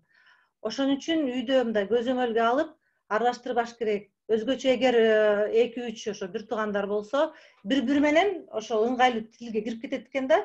Италияда итальянча сүйлөп башташкан бири-бири мененчи. Анан улам эле мен кирип туруп кыргызча айтам, монтип эметип эле кире берчүмүн да, булар ойносо деле кыргызча. Улам сөздөрдү берип туруш керек да, өзү эне тилинде сөздөрдүчү, себеби аларга сөз деле жетпей калат экен. Биз эми үйдө отур, тур, жат, же, кел, кет деп эле сүйлөйбүз да. Ошого мындай проблемалар чынында көп ошо эне тилин сактап калыш үчүнчү, эгер чет өлкөдө жашасаң. Себеби чөйрө жок, ошо энесинен, атасынан башка эч кимден укпайт ошо эне тилинчи. Анан ошо кыскача ушул жоом. Мындай тажрыйбабызда 12 жылдан бери көп ошо мен да айтып кетем, мындай мен эксперимент жүргүзгөн катарымын да, балдарым мага эме кроликтер. Ошол эми дагы суроолорду улантсак чаттагы. Мерим Киналиева сурап жатат. Кээ бир студенттер мамам каалаган, атам оку деген, атам ушул кесипти аркала деген үчүн окуп жатам дешет. Ошондой студенттерди сабакка кантип кызыктырам? Бул мындай окууга шыктандыруучу суроо окшойт. Тилге эмес, окууга, Ооба, биякта деген, биз деген ошо, ооба, андай бизде дагы бар да. Мен студенттеримдин көбүндө ошондой бар нерсе. Мен каалаган эмесмин, мен атам киргизип койду деген. Алар мындай болушат экен да, көп учурда. Алар ата энеси үчүн окушат, 5 жыл ошо окуганга кетиришет, бирок кийин кайра бүткөндөн кийин башка окуу жайга ошо өздөрү каалаганга кетип калат экен. Аны ошо тилди алып калыш үчүн өзүңөрдүн тажрыйбаңардан көбүрөөк айтып кетсеңер, өзүңөр көргөн нерсе, мисалы жөн эле теория катары көп нерсени айтып кете берсе болот да. Мисалы муну окуп алсаң, муну үйрөнөсүң, тигини үйрөнсөң, айта берсек сөз көп, ага сөз жок. Теорияга таянып кете берсек болот, бирок өзүңдүн тажрыйбаңан айтып кетсең, балдар да ошого ишенет экен да, ишенимдүүрөөк болот экен. Мен оюмча көбүрөөк өзүңдүн тажрыйбаңдан айтып, анан ошо үйрөнүп аткан тилдин артыкчылыктарын көбүрөөк мисал катары айтып берсек, балдар өздөрү да тартылат болуш керек. Анан жана Гүлизат айтып кеткендей, көптөгөн жана мактоо сөздөрү менен да айтып кетиш керек да, жөн эле үйрөтө бербейчи. Азаматсың, сеники жакшы турбайбы, силер мисал алгыла бул кыздан же бул баладан депчи. Аларды всегда должны быть подпитка. Мен оюмча ушундай. Рахмат. Кийинки суроо Айзада Жумалиевадан. 4 жаштагы баламдын мамлекеттик бала бакчасында реклама кылышты, англис тилин частный мугалим келип окутат, жаздырасыңарбы деп. Жаздырып койдук, кызыгып аткан. 1 жылдан кийин балам чет өлкөгө барып, инсайт алды десем болот. Так түшүндү. Мына ушул үчүн чет тилди үйрөнүп аткан турбаймынбы деп. Эгер тилди билбесем, балдар менен баарлаша албай, достошо албай калат экенмин деп. Азыр ошол тажрыйбадан кийин адамдар башка тилде сүйлөп атса кулагы сразу иштеп баштайт, кайсы тилде сүйлөп атат деп кызыгат, группалаштырганга аракет кылат, бул тилге окшоп атат деп бул эме комментарий экен. Ооба, жакшы. Кийин аягындачы биз өзүбүздүн тажрыйбабызды деле айтсак болот да. Биз кантип үйрөнүп баштадык, себеби биз башка учурда, чоңоюп башка учурда үйрөндүк да. Биз азыр ата-энелерди эметебиз да, кызыктыргыла мынтиле деп, анан ата-энелер көбүрөөк тарбияга киришет да, азыркы ата-энелерчи. Биздин ата-энелерге караганда, биздин ата-энелер эми иштеп жүргөн эртең менен караңгыга чейин мындай совет учурунда катуу болчу го график, анан башкача болчу да баары бир тарбиячы. Анан ошондо деле биз өзүбүз үйрөнгөнбүз да. Ошонун аягында сөз кылсак болот. Ошо Гүлжан Алымкулова суроо эмес экен. Сиздерге чоң рахмат. Практика боюнча вебинарды чыдамсыздык менен күтөбүз дейт. Элира Турдубаеванын жарыялары кошулга. Гүлзат, Бурулкан деген кол көтөрүп турат го. Абдибаитова Бурулкан. Мага ушу кол көтөргөндөр бирөө да Ооба, мен 2 сааттан бери күтүп атам. Жаап коеюн, кетип калайын деп акыры азыр эме келип калды. Мага такыр бирөө да көрүнгөн жок да. Бактыгүл деле жазды да мага. Мен аныкын деле көргөн жокмун. Айта бериңиз Бурулкан эже.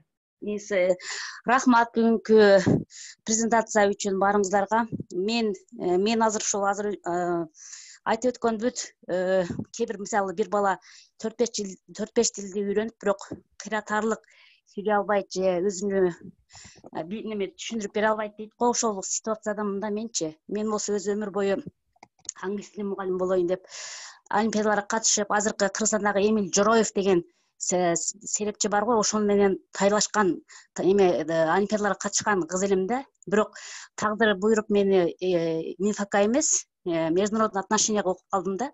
Бирок международный отношениянын студенттери бир убакта универсал болуш керек деп бизде Кыргызстанда билсеңиздер керек тилчилер Мавлюда Рустамовна Кыргызстанда француз тили боюнча биринчи очередте турат.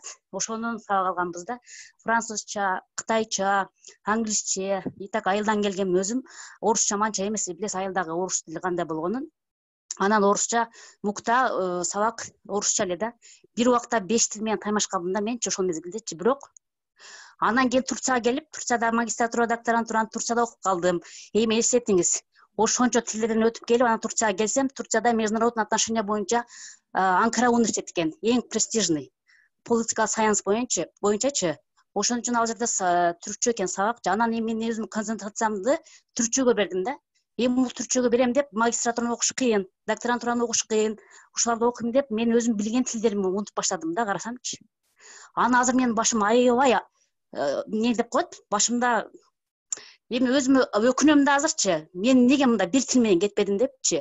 Ошон үчүн мен балдарымды бир тилде кетсин дейм. Бир тилдечи. Азыр мен өзү Турцияда жашайм, балам азыр түркчө сүйлөйт. Түркчө түшүнөт, ойлойт. Бирок Кыргызстанга барганда кыргызча сүйлөгөн үчүн апам айтат, балаң кыргызча үйрөнбөсө Кыргызстанга келбей эле койсун. Мен түркчө сүйлөгөнгө мажбур эмесмин дейт. Ал деле туура айтат. Бирок мен балам 10 жашта, мен муну тилге да үйрөтө албайтам да. Бирок менин да катам, мен баламды төрөгөндөн баштап дипломдук иш жазып баштадым эле, түркчө сабакка өзүмдү буруп, дипломдук ишке. Балама көңүл бурбай койдум да. Балам мен только түркчө сүйлөштүрүп алдым. Ошол жагын катасы, ошол жактан чоң ката кетирдим деп ойлойм. Билген тилиңерди сүйлөп, балдарыңарга сүйлөй беришиңер керек экен деп ойлоп атам. Азыр кеч калдым, бирок азыр баламды чет тилге үйрөтөйүн деп, мисалы, эште жамгыр жаап атат да, кечиресиздер, катуу чалган чартылдап кетти. Анан азыр балама бир америкалык бир 14 жаштагы бир бала таптым да, сүйлөшсүнчү деп. Себеби мен азыр көп карайм, мына Эрнест Кыязов деген журналист бар. Ошонун балдары ал анча-мынча Фейсбукка коюп турат го, балдарынын англисче сүйлөгөн. 4 баласы бар экен подряд. Бардыгы дүйнөнүн булуң бурчундагы native English speakerler менен сүйлөшүп атат да, англисче, чыныгы англичандер менен акцент, pronunciation, произношениялары дагы чыныгы англисче сүйлөп атат. Таң калдымчы. Болбосо ошол орто конуштарда жашаган эле бир жөнөкөй эле Эрнест Кыязовдун балдары. Таң калдым да. Анан неге мен балдарым, алардын балдарынан менин баламдын эмне айырмасы бар? Мен неге балам үйрөнбөйт, шыктанбайт? Болбосо англисче бүт согуш оюндарын кадимкидей түшүнүп, интернетте отуруп мушташат да, согушат. Бирок сүйлөгөм келгенде сүйлөбөйм мен. же бул түрктүн баласы негизи күйөөм түрк же менчилби билбейм неме өзүнчө патриот болуп же айнала чөйрөдө көп саясий эмелерден таасирленип атабы американ тилин үйрөнүп мен эмне кылайын америка сириялыктарды эме аяк бияка өлтүрүп атат андай адамдардын тилин үйрөнүп кереги жок мага алар кафир капыр депчи ушундай немеге көз карашка ээ болуп алган да баламчы анан эми bundan кантип чыгышым керек эми мен өзүмдүн эмемди ичимдеги эмемди сизге айттым эми сиздерден кеңеш сурайын мага эмне дейсиздер өзүм дагы азыр ошо эми кой бир тилде эме болоюн депчи башка баягы билген тилдеримди унуттум унутайын деп эме кылып атам азыр англис тилден өзүмдү дагы өркүнөтөйүн деп азыр Америкадан бир подружка таптым бир айдан бери аны менен азыр WhatsApp'тан видеозвонок кылып сүйлөшүп уже кудайга шүгүр өзүмдү спокойно уже өзүмдүн мнениемди высказать эте алам да азырчы англисче бирок мен балдарымды менин башымдан өткөндү жашабасын деп азыр ошо кантип шыктандырсам экен кантип ушул компьютердик оюндардан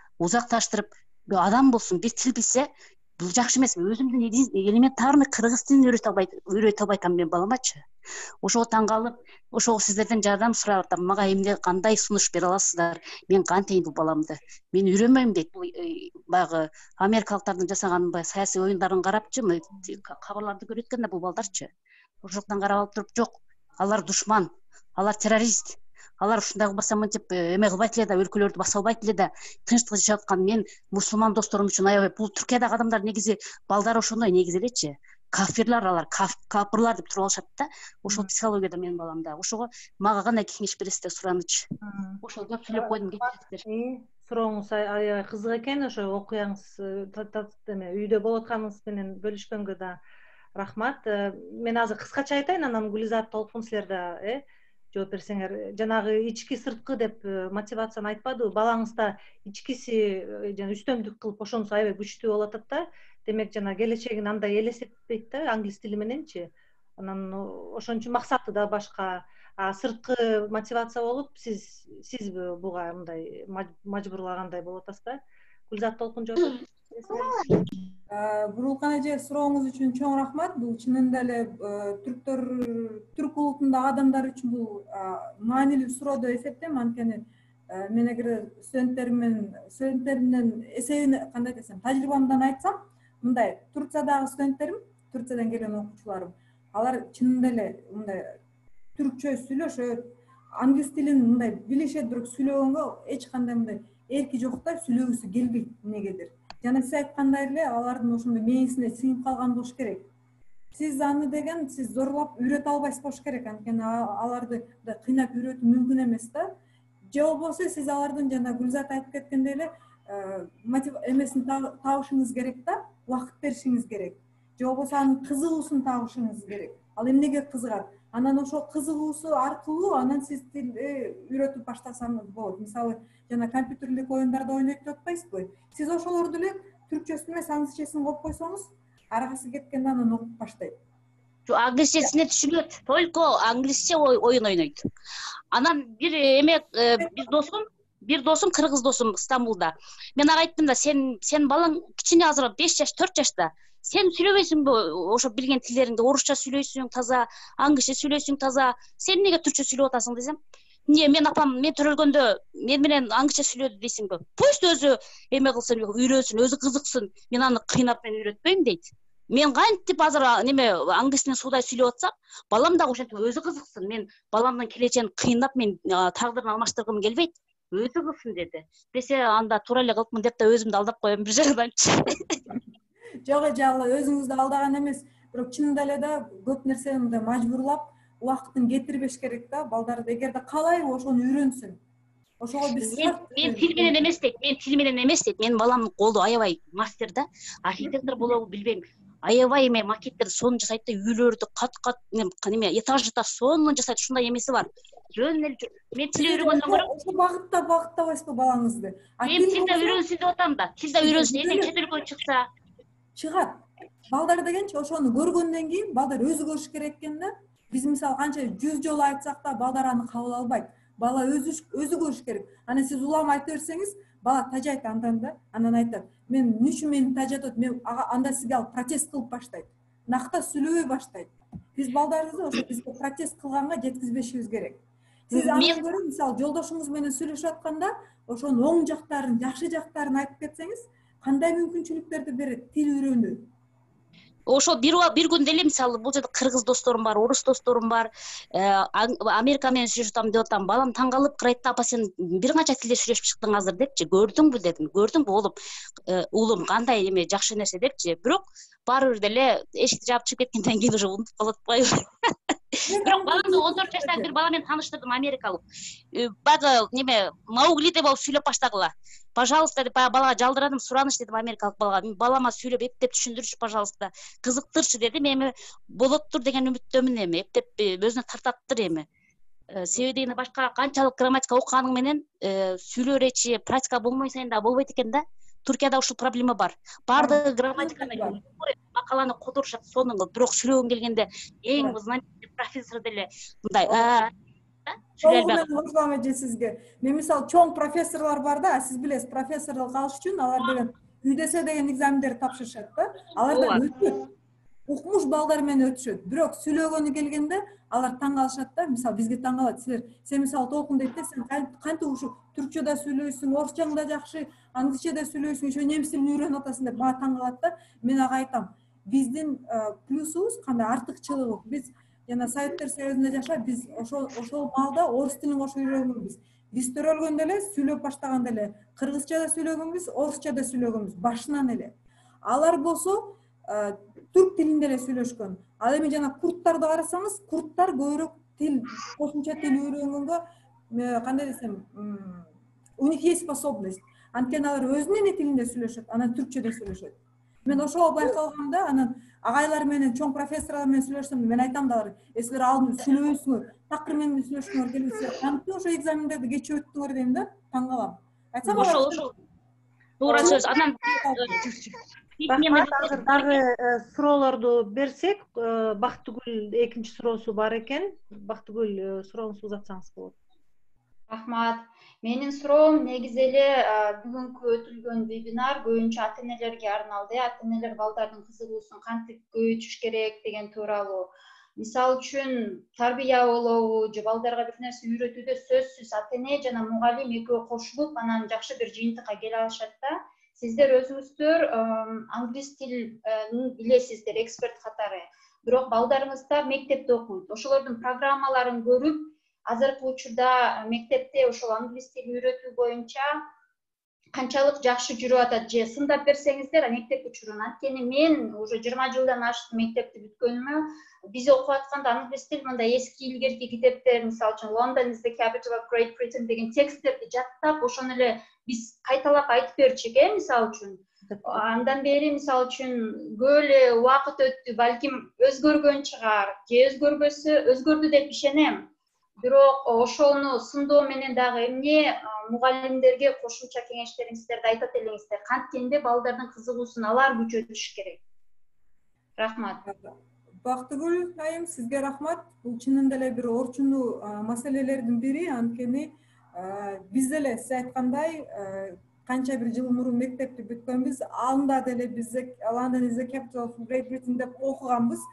Азыркы менен айырмасы эмнеде? Азыркы маалда Бишкектин мектептеринде жана лингвада иштеген мугалимдердин китеби чыккан. Ошо китеп менен окушат да балдар. Бирок аякта методика ошондой эле. Мисалы, мүмкүн жогорку класстарда алар жана Edupresстин китептерин алып окуп башташты, бирок и то не все школы. Мектептердин баардыгы ошо китептер менен алып окуйт, жана коммуникативдүү методикага багытталган китептер менен окушпайт. Тилекке каршы. Көбү жана Советтер Союзунан берки китептер, ошол сыяктуу, ошол стилдеги китептер менен окушат да. Ал эми университетке келгенде, мен даже университетте окуп жүргөндө биздики кандай болчу? Окуп которуу, мындай суроо берсең да англисче берүү жок болчу да, мен окуп аткан маалда. Азыр болсо, жана коммуникативдик методологияга үйрөнүп, мугалимдер биз курстарга барып үйрөнүп, биз ошо менен өтөбүз. Мектептерде азыр бар, бирок андайлар аз. И то кээ бир мектептерде болуш керек. Ал уже мугалимдин өзүнөн болуш керек да. Анткени биз ошо жана лингва курска барып жүргөндө, повышение квалификация боюнча, квалификацияны жогорулатуу боюнча курстарга барып жүргөндө, аяка да мектептин мугалимдери келип баштады, демек жылыш бар. Бирок ал мектептен көз каранды болуш керек. Шаарларда мугалимдин өзүнөн. Бишкекте эле ошондой. Гүлизат, кошумчаңыз барбы? Гүлизат видео көрүнбөй калды. Дагы окуй берсем, Мерим Киналиева жазып атат, бир канча тилди билип туруп башка тилде таза сүйлөш үчүн self control керек го дейт, өзүн контролдоп туруш керек го дейт. Эме башка көп деле нерселери бар. Чөйрө болмоюнча сен бир тилди так жакшы үйрөнө албайсың да. Үйдө отура алып 5 тилди үйрөнсөң, аны мындай ине жибине чейин билиш оор. Айзада Жумалиева чет тилди үйрөнүүдө тоскоолдук кылган нерселердин бири уялуу, ката жазгандан коркуу. Ушуну кантип жеңүү болот, жолдорун айтып бергилечи дейт. Так, Айзада айым, сурооңузга рахмат. Ооба, студенттердин көбү биз өзүбүз жөнүндө айтып кетсек дагы, бизде башында уялуу бар болчу. Ката кылып алам, уят болуп калам деп сүйлөө жөнүндө кеп кылалы. Уялуу бар, туура, бирок аны жеңе билсе болот. Бул кантип жеңсе болот? Көп учурда мугалимдер мотивация кылыш керек да, шыктандырыш керек. Сүйлөй бер, ката болот, бүт барыбыз эле биз деген бул тилде үйрөнүп баштаганда ката кылабыз деп балдарга айтыш керек да. Сөзсүз эле идеалдуу түрдө туура сүйлөө деген андай талап жок азырынча. Бирок бара ошого көнүш керек да. Уялбоого, балдарды уялбоого бир шыктандырышыбыз керек. Кантип? Мисалы, башкалар күлүп баштаганда аларга айтып, күлбөгүлө, силер деле ушундай ката кыласыңар. Силер мүмкүн андан да катуу ката кыласыңар, андан да чоң ката кыласыңар деп. Кээде болот, мисалы, туура эмес айтып алсаң, мугалим өзү да жылмайып коет. Анда баланын шагы так эле сынат да, антпеш керек. Бирок мугалимден да көп нерсе много что зависит от преподавателей тоже. Ошон үчүн мүмкүн болушунча аларды колдоп, ката менен сүйлөсөң да, сүйлө, грамматика келет убакыты менен. Эң бир чоң барьер бул тил үйрөнүүдө. Ошо жана сиз айтып кеткендей уялуудан арылуу. Качан арылабыз? Эгерде биз сүйлөсөк арыла албайбыз да. Ошон үчүн ката болсо да сүйлөш керек. Бул менин жеке оюм азыр. Гүлзат айым, сиз да айтып кеттиңиз. Сиз эмне деп ойлойсуз? Чет тилдерин үйрөнүүдө тоскоолдук кылган нерселердин бири уялуу болуп атат. Балдар ката жазып коет, же бир нерсени туура эмес сүйлөп алышы мүмкүн. Мааниси туура келбеген эле сөздү айтып койсом күлөт балдар, кыздар. Бул бир гана чет тилин үйрөнүүдө эмес, мисалы үчүн орус тили. Эми бизге орус тили чет тилдей деле сезилбейт да, туурабы? Бирок орус тилин деле үйрөнгөндө көпчүлүк балдар өздөрүн мындай ишеними жок болот да. Себеби башка балдар мыскылдашы мүмкүн, тамашалашы мүмкүн. Мен сөзгө калып калам, анан бул туура эмес сүйлөйт, бул не в тему сүйлөйт деп, мындай сөзгө калып калам деп да кое алышы мүмкүн. Ошондой ишенимди мен ойлойм, ата энелер дагы биз үйдөн ишенимин туудурушубуз керек да балдарда. Себеби өзүнө өзү ишенген бала башкалардын ой пикиринен коркпой чоңоет деп ойлойм да. Себеби үйдөн жана жогоруда айтып өткөндөй бир нерсеге шыктануу, бир нерсени үйрөнүүгө шыктануу көрсө үй бүлөдөн башталат экен. Ата эне жаратат экен ошол нерсени. Биз өзүбүздүн башыбыздан өткөн тажрыйбабызды бөлүшкөндө, мен дагы башында үйрөнгөндө ката сүйлөчү элем, мен дагы велосипед тепкенди үйрөнгөндө көп жыгылчу элем, 1-2 жолу жыгылдым, анан үйрөндүм. Ушундай бир өзүбүздүн тажрыйбаларыбызды бөлүшүп, балдарга өзүбүздүн колдообузду көрсөтсөк, дайыма мен сени колдойм, сага ишенем. Ушундай бир ишеним туудурсак балага, бир гана үйрөнүүдө эмес, негизи эле жашоодо өзүнө ылайыктуу бир тапшырмаларды берип, ошонун жетишкендиктерин көрсө бала, мен демек ушуга жетишем, менин ушуга дарынышым жетет, мен мактоого татыктуумун, мен тааныламын деген өзүнө өзү бир ишеним туудурсак, анда бала эч ката сүйлөсө дагы, анан көбүнчө биз, мен өзүм эсимде мектепте орусча ката же акцент менен сүйлөп койсоң дагы балдар күлөт, туурабы? Башында үйрөнгөндө биз дароо эле шак эле сүйлөй баштабайбыз да. Акцент менен сүйлөп калышыбыз мүмкүн. Мааниси туура келбеген сөздөрдү айтып калышыбыз мүмкүн. Ошондуктан мен ойлойм, ата эне катары ишеним сезиминин үстүндө иштешибиз керек да балдарыбыздын. Өзүнө өзү ишенсе бала бирөөнүн мыскылдаганынан, бирөөнүн кандайдыр бир ойлорунан, терс ойлорунан коркпой чоңоет деп ойлойм да.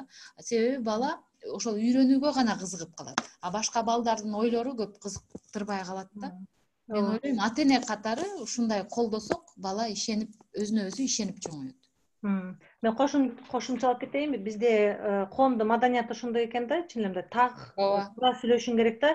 Жазганда да бир да үтүрдү калтырып койсоң, демек сен сабатсызсың деп мындай аябай чоң да планкачы бизде. Анан биякта Германияда немис курсуга барып жүрдүм да, немис тилин үйрөнөм деп. Анан Украинадан, Орусиядан да бар болчу менен барган. Арабызда башка өлкөлөрдөн деле бар болчу. Анан ошо үчөөбүз эме жанагы тест жазганда 100 балл, ушундай 99 балл алабыз. Сүйлөгөндө жокпуз. Калгандары жана тесттерди 40-50 балл жазат, а сүйлөгөнү бизден укмуш сүйлөшөт да. Ошого мындай жыйынтыкка келип биз өзүбүз деле ич ара сүйлөштүк да. СНГда бизде ошондой барып турбайбы, комплекс кылып коет экен да. Анан биз жанагы же причастен чакчылдар тиги буну иреттеп тизмейинче башыбызда сүйлөбөй уялып тура берет экенбиз, шылдыңдап коет бирөө деп. Бул бизде бир маданият экен да, ошондой СНГдагычы, совет доорунан келсе керек бул. Ошон үчүн буга жооп кандай болот билбейм. Силер айткандай ошо ата эне же коом ошо шылдыңдабаш керек да, мыскыл кылбаш керек, ошо тең туштары. Оксана Исмаилбекова комментарий жазып атат. Канча тил билсең, ошончо кишисиң дегендей. Кээ бир балдарды шыктандыруусу жок эле өздөрү кызыгып үйрөнүп алышат. Кээ бир балдар канча шыктандырсаң дагы үйрөнбөйт. Ар биринин мүмкүнчүлүгү ар кандай болот эмеспи? Мен учурумда мен конокко ар кайсы улуттун өкүлдөрүн чакырам. Орус, немис, кыргыз, англичанин. Балдарыбыз көрөт кантип биз достору менен ар кандай тилде сүйлөп жатканыбызды. Ошондо мен айтам, тил билсеңер, көп досторуңар болот деп. Бул мындай эме катары экен да, мындай үлгү катары. Жана Толкун миф Древний Греция окуган сыяктуу бир эме ички шыктандыруу болуш керек. Гүлжан Алымкулова силердин электрондук почтаңыздарды сурап жатат, чатка калтырып койсоңуздар болот. Толкун Гүлзат. Мерим Киналиева, советтер доорунда интерактивдүү метод колдонулган эмес. Коммуникативдик метод өтө аз болгон. Аналитикалык ыкма эч колдонулган эмес. Азыр баары жигердүү колдонулуп келет, дейт. Анан бирок айылдагы мектептерде билбейм, мүмкүн эски китептерде эле колдонушуп аткандыр, ошол совет доорундагы. Андан маалыматыңар жокпу? Жок, китептер мен кызымдыкына байкасам, китептер кичүү кызымдыкы. Айыл жок, айыл. Айылдарды жок, аларды билбейт экенм. Шаарда ушундай анчалык прям укмуш өсүү тенденциясы жок болсо, айыл жөнүндө деле хотя айылда мисалы болушу мүмкүн, анткени аяка волонтерлор көп барышат да. Алар анан мектеп директоруна айтып, китеп алдырышы мүмкүн. Көп болбосо да, баардыгында жеткиликтүү болбосо да, бирин серин болуп калышы мүмкүн да.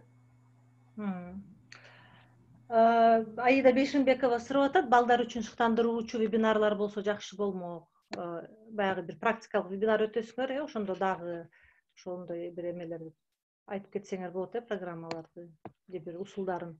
Гүлжан Алымкулова сурап жатат, балдарга чет тилин үйрөтүүдөгү өзгөчөлүктөр жана кыйынчылыктар жана андан чыгуунун жолдору жөнүндө айта кетсеңиздер. Бул өзүнчө эле ооба туура, бул суроо абдан кандай десем, өзүнчө эле отдельно бир өзгөчө вебинардын суроосу экен. Мен ойлойм, кийинки вебинарда биз ушул суроону камтыйбыз. Ооба. Бактыгүл дагы бир суроосун же комментарий берем дейт. Ооба, меники азыр суроо эмес, өзүмдүн эмемен тажрыйбаман бөлүшүп кетейин дедим. Мисалы үчүн ата энелерди коркутпаш үчүн да, коркутпай мындай позитивдүү жакшы жагынан алганга. Мисалы үчүн менин кызым азыр Германияда чоңоюп атат. Ал 4 тилде өсүп атат да, мектепте немисче, суббота күндөрү орус тилге барат. Дагы мектепте англис тили кошулду быйыл. Анан үйдөн кыргызча сүйлөйт негизи. Кыргызча биз сүйлөйбүз, ал түшүнөт негизи. Анан эмне айтат элем, мындай орус тили, анан англис тилин жаңы баштаганда эле аябай бат илип кетти да. Анан буга эмне себеп болушу мүмкүн? Мен кичинекей кезинен эле, кичинекей чагынан эле ага мультиктерди көп көрсөткөм да. Мисалы үчүн жөн эле мисалы үчүн бүгүн айтылбадыбы, балам эмне жөнүндө деп талкуулабастан жөн эле көрө берчү. Орусча мультфильмдерди, англисче мультфильмдерди коюп берип койчумун. Анан өзүм да ал менен англисче ырдап мисалы үчүнчү. Анан мисалы үчүн сиздер өзүңүздөр англис тил ата-энелер билбесе, балдарына ошол кичинекейинен деле коюп берип койсо болот. Азыр мисалы үчүн баада деле айтып атпадыбы? Балдарыбыз мындай тынч отурсун деп эле биз соткаларыбызды берип, бир мультиктерди коюп беребиз депчи. Ошондо орусча эле, кыргызча эле койбостон, ошол англис тилде да коюп берип койсо, анан алар менен активно үйрөнбөсөңүздөр да, кийин мектепке баргандагы же садиктен үйрөнгөндө ошол нерселер барып илип кеткенге оңой болот деп мен өзүмдүн тажрыйбаман айтат элем да негизи.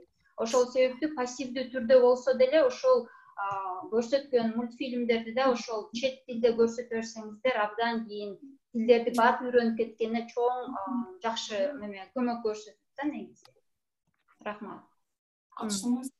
Рахмат Бактыгүл, аябай жакшы эмен айтып кеттиңиз. Себеби бүгүнкү биздин вебинардын негизги максаты, негизги басым жасай турган бир темасы, ою бул ата-энелердин ролу, балдардын кызыгуусундагы ролу. Биз кандайдыр бир методикаларга токтолгон жокпуз. Себеби балдардын бир нерсеге кызыгуусу ата-энеден башталат экен, үйдөн башталат экен. Ошон үчүн биз дайыма жанында болуп, көңүл буруп, наблюдать этип байкашыбыз керек экен. Ошого басым жасагыбыз келген. Шыктануу деген эмне, шыктануунун кандай түрлөрү болот, кайсы балам эмнеге шыктанат, кайсыл кызыгуусун мен кандай колдосом болот, ошону биз байкашыбыз керек экен.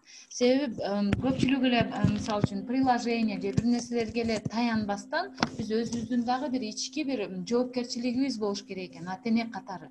Мен баламдын келечегин кандай көрөм, менин келечегимдин, менин балдарымдын азыркы жашоо шарты кандай, кийинки дүйнө таануусу кандай болот, ошону кандай болушун мен каалайм, дүйнө таануусу өрчүш үчүн тилдердин салымы кандай, ушундай бир суроолорго биз өзүбүз жооп беришибиз керек экен, ата-эне. Ошондо анан балдарыбыздын мисалы үчүн кызыгуусу же кызыкпоосу жаралат экен. Ооба. Рахмат Гүлизат. Бул жакта чатта суроолор жок. Анан мага кол көтөргөндөр көрүнбөй жатат. Эгер кол көтөрүп турсаңыздар, микрофонду жандырып эле суроо берсеңиздер, мага көрүнбөй жатат. Эгер азырынча суроо жок болсо, баягы нерсеге кайрылсак, мен айтпадым, биз башка учурда чоңойгонбуз да, анда ата-энелер азыр силер чакырып атпайсыңарбы, ата-энелер шарт түзүп, байкап, баарын кылып дегендей, биз учурда ата-энелер анчалык мындай киришчү эмес турабы? Анан ошого карабай бир нерсе болуп үйрөндүк да, анан биз деле кеч үйрөндүк да. Мисалы үчүн кеч үйрөндүк, туура кеч үйрөндүк. Азыр 1 класстан кирет, же болбосо ошо 5 жаштан мультик коюп берсе болот, 5 класстан кирген да, кирсе дагы жанагы эски бир жанагы London is a capital of Great Britain деп баштачук да. Анан ошентип да мектепти бүттүк мисалы.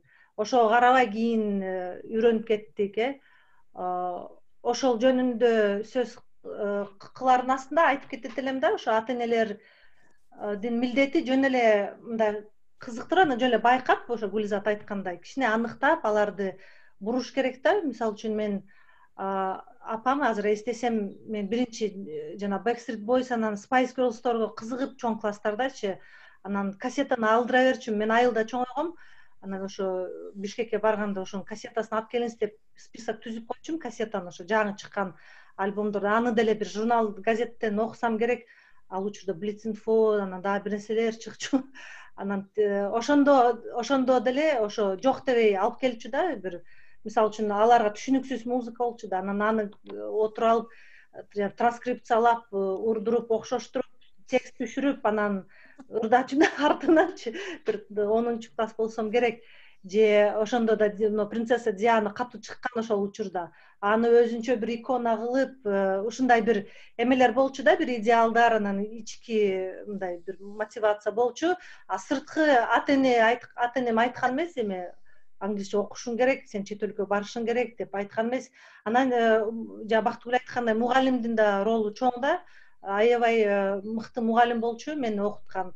Анан ал айта берчү, мына сен Америкага барганда десе, анан ичимен түшүнбөй шок болуп калчумун да, каякта Америка, мен биякта каякта бир айылда отурсам, Американы жакшы деле билбейм, ал каякта тиги бул, анан картадан эле көрбөсөм, анан ошондой бир көп башка факторлор деле таасир этет. Анан азыр заман такыр башка, мүмкүнчүлүктөр көп, анан көп мүмкүнчүлүктөрдүн арасынан деле бир нерселер жоголуп кетиши мүмкүн да, башка да мүмкүнчүлүктөр. Ошолор жөнүндө силер деле ошо кыскача айтып кетсеңиздер. Силер ошо жана ата эненин эле ролу эмес, өзүңөр ошо бала болуп, ошо өзүңөр эмне болуп шыктандыңар. Мисалы үчүн Толкун айтып кетти баягы китептерди, башка элдер менен таанышкысы келип. Меникинде, менин учурумда ооба жанагындай силер айткандай ички мотивация болбостон сырткы мотивация болот да. Бул менин ата энем, өзгөчө атам. Мен кичинекей кезимден эле, мисалы, ар бирибиз эле кичинекей кезинде кандайдыр бир кесиптин ээси болобу деп ойлочубуз, Ал маалда мурунку кезектерде балдар көп учурда космонавт, кыздар болсо доктор болом дешчү. А мен болсо элчи болгум келчү да. Элчи болуп, кайсы бир өлкөгө барып, Кыргызстанды таанытып дегендей, ошондой ойлор болчу да. Ошондо эле мен тил үйрөнгүм келген. Бирок мугалим эмес, элчи болгум келген да. Андан кийин атам ошого алып келди да. Мен атама ошон үчүн абдан ыраазымын. Атам мени ошо тилге жакындатты. Башынан эле, кичинекей кезимден эле мындай китептерди ошол маалга ылайыктуу болгон китептерди, мүмкүнчүлүктөрдү мага ата энем түзүп берди да. Анан ошого атама рахмат. Мен ошо тилди үйрөнүп, атам өзү айткандай, биз көрбөгөн нерсени силер көргүлө деп, ушул сөз да мотивация болду да бизге, чындап айтканда. Анткени советтердин орунда бизде жана железный занавес дегендей ошодорго туш келди да, ата энебиздин жаш кезичи. Алар көп деле чалышкан жок. Кийин эле чек аралар ачылып, мындай эркиндик болуп чыга баштады да. Ошол маалда эле бизге кулагыбызга сиңип калган болуш керек ошол сөз. Биз көрбөгөндү силер көргүлө, биз жебегенди силер жеп көргүлө дегенде, бул силер деген биздей болуп эле токтолуп калбай, силер бизден ары өскүлө деген сөз да. Антисагандай биз дагы тил үйрөнүп, ошентип мага ошондой мотивация болду. Атамдын сөзү болду да.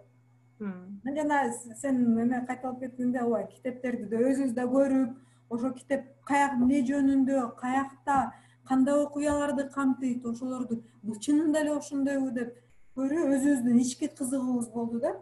Ушул да чоң нерсе экен да. Бир эле, мисалы, ата энелер азыркы маалда, Гүлзат, силер айтып кеткендей, чынында эле ички мотивация эмес, сырткы мотивация көбүрөөк да. Ата энеси бүт бардык нерсенин шарттын баарын түзүп берет, бирок кээ бир балдар тилекке каршы аны колдонушпайт. Такыр колдонушпайт да, аны уккусу да келбегендер да бар, андайлар да көп. Жана бир эже айтып кетпейдиби, балама мен канча шарт түзүп бердим, американец менен да тааныштырдым, сүйлө деп, бүт баарын түзүп бердим, бирок ал сүйлөбөйт. Анткени өзүнүн ички мотивациясы күчтүү. Жана мен деген эмне үчүн башка тилде сүйлөшүм керек, мен эне тилде сүйлөшүм керек деген. Ооба. Гүлзат, кошумчаңыз барбы? Мен негизи ата энемдин көздөсү боюнча чоң энемдин колунда өскөм. Алардын көздөсү боюнча мен врач болушум керек эле. Бирок, слава богу, Кудайга шүгүр, мен врач болбой калдым. Мен врач болбой калгандыгым үчүн көптөгөн кишилердин ден соолугу жакшы. Себеби мен көрсө, чынын айтсам, мен ошол менен установка деп коет го. Көргөзмө менен чоңойгонмун да, мен чоңойгондо врач болом. Мен элдерди дарылайм, мен чоң энемди дарылайм, мен чоң атамды дарылайм, ооруп калса, ошол оорусун айыктырам деген установка менен чоңоюп келгенмин. Химия, биологияны жаттай берчүмүн, окуй берчүмүн. Бирок көрсө ал чыныгы мындай бир ички бир кызыгуу болгон эмес экен. Себеби өзүңүздөр да эсиңиздерде болуш керек, биринчи кайсы жылдары волонтерлор келе баштады Кыргызстанга. Мисалы үчүн Сорос фонду аркылуу же башка бир фонддор аркылуу волонтерлор келе баштаган. Корпус мира, Корпус мира аркылуу ошолор келип, мен айыл жергесинде чоңойгом. Ошолор менин кызыгуумду толук врачтык, докторлук жактан тил жакка бурган. себеби алар келип сонун сабактарды өтөт эле бизге, тилди үйрөтөт эле, анан сүрөттөрүн көрсөтөт эле, өздөрүнүн жашоосун, кайсы мамлекеттерге баргандарын көрсөткөндө мен күйүп жанып тил жака берилип, тилге өтүп кеткем. Анан эмне мени толук ушул тил жака кызыктырды, бул менин апамдын сөзү. Сен деген тилге аябай кызыгып атасың, көрүп атам, байкап атам, врачтык жагын кандай дейсиң деген да сураган. Биологияны көп окубай калдың окшойт, химияга көңүл бурбай калдың окшойт деп сураган. Анан мен айттым, мен тилге кызыгып атам, мен тил үйрөнөм. Мен волонтерлордун сабактарына көп катышып атам деп айтсам, апам айтты: анда сен чыксаң тилден жакшы чыктың, жакшы үйрөнгүн, жыйынтык көрсөткүн, олимпиадага катышкын деп мени олимпиадага катыштырган. Негизги түрткү апамдын ошол. Апам көрсө байкагыч болгон экен, мени байкап, түрткү болгондо, анда эгер сен врачтыктан баш тартсаң, анда тил жактан жакшы бир жыйынтыкка жетишкин аракет кылгын. Олимпиадага катышсаң, сен мындай машыгасың. Спорт катышкандар олимпиадага катышыш үчүн же олимпиадада жеңип чыгыш үчүн аябай машыгышат го. Ошол сыяктуу сен дагы олимпиадага катышыш үчүн билимиңди күчөтүшүң керек. Ошол аркылуу сен тилиңди дагы, англис тилин дагы жакшы үйрөнөсүн деп аябай мага түрткү болгон. Негизги мен ойлойм, мага түрткү шыктануучу бир фактор бул ошол волонтерлор болгон. Ооба, бизге да келип калган.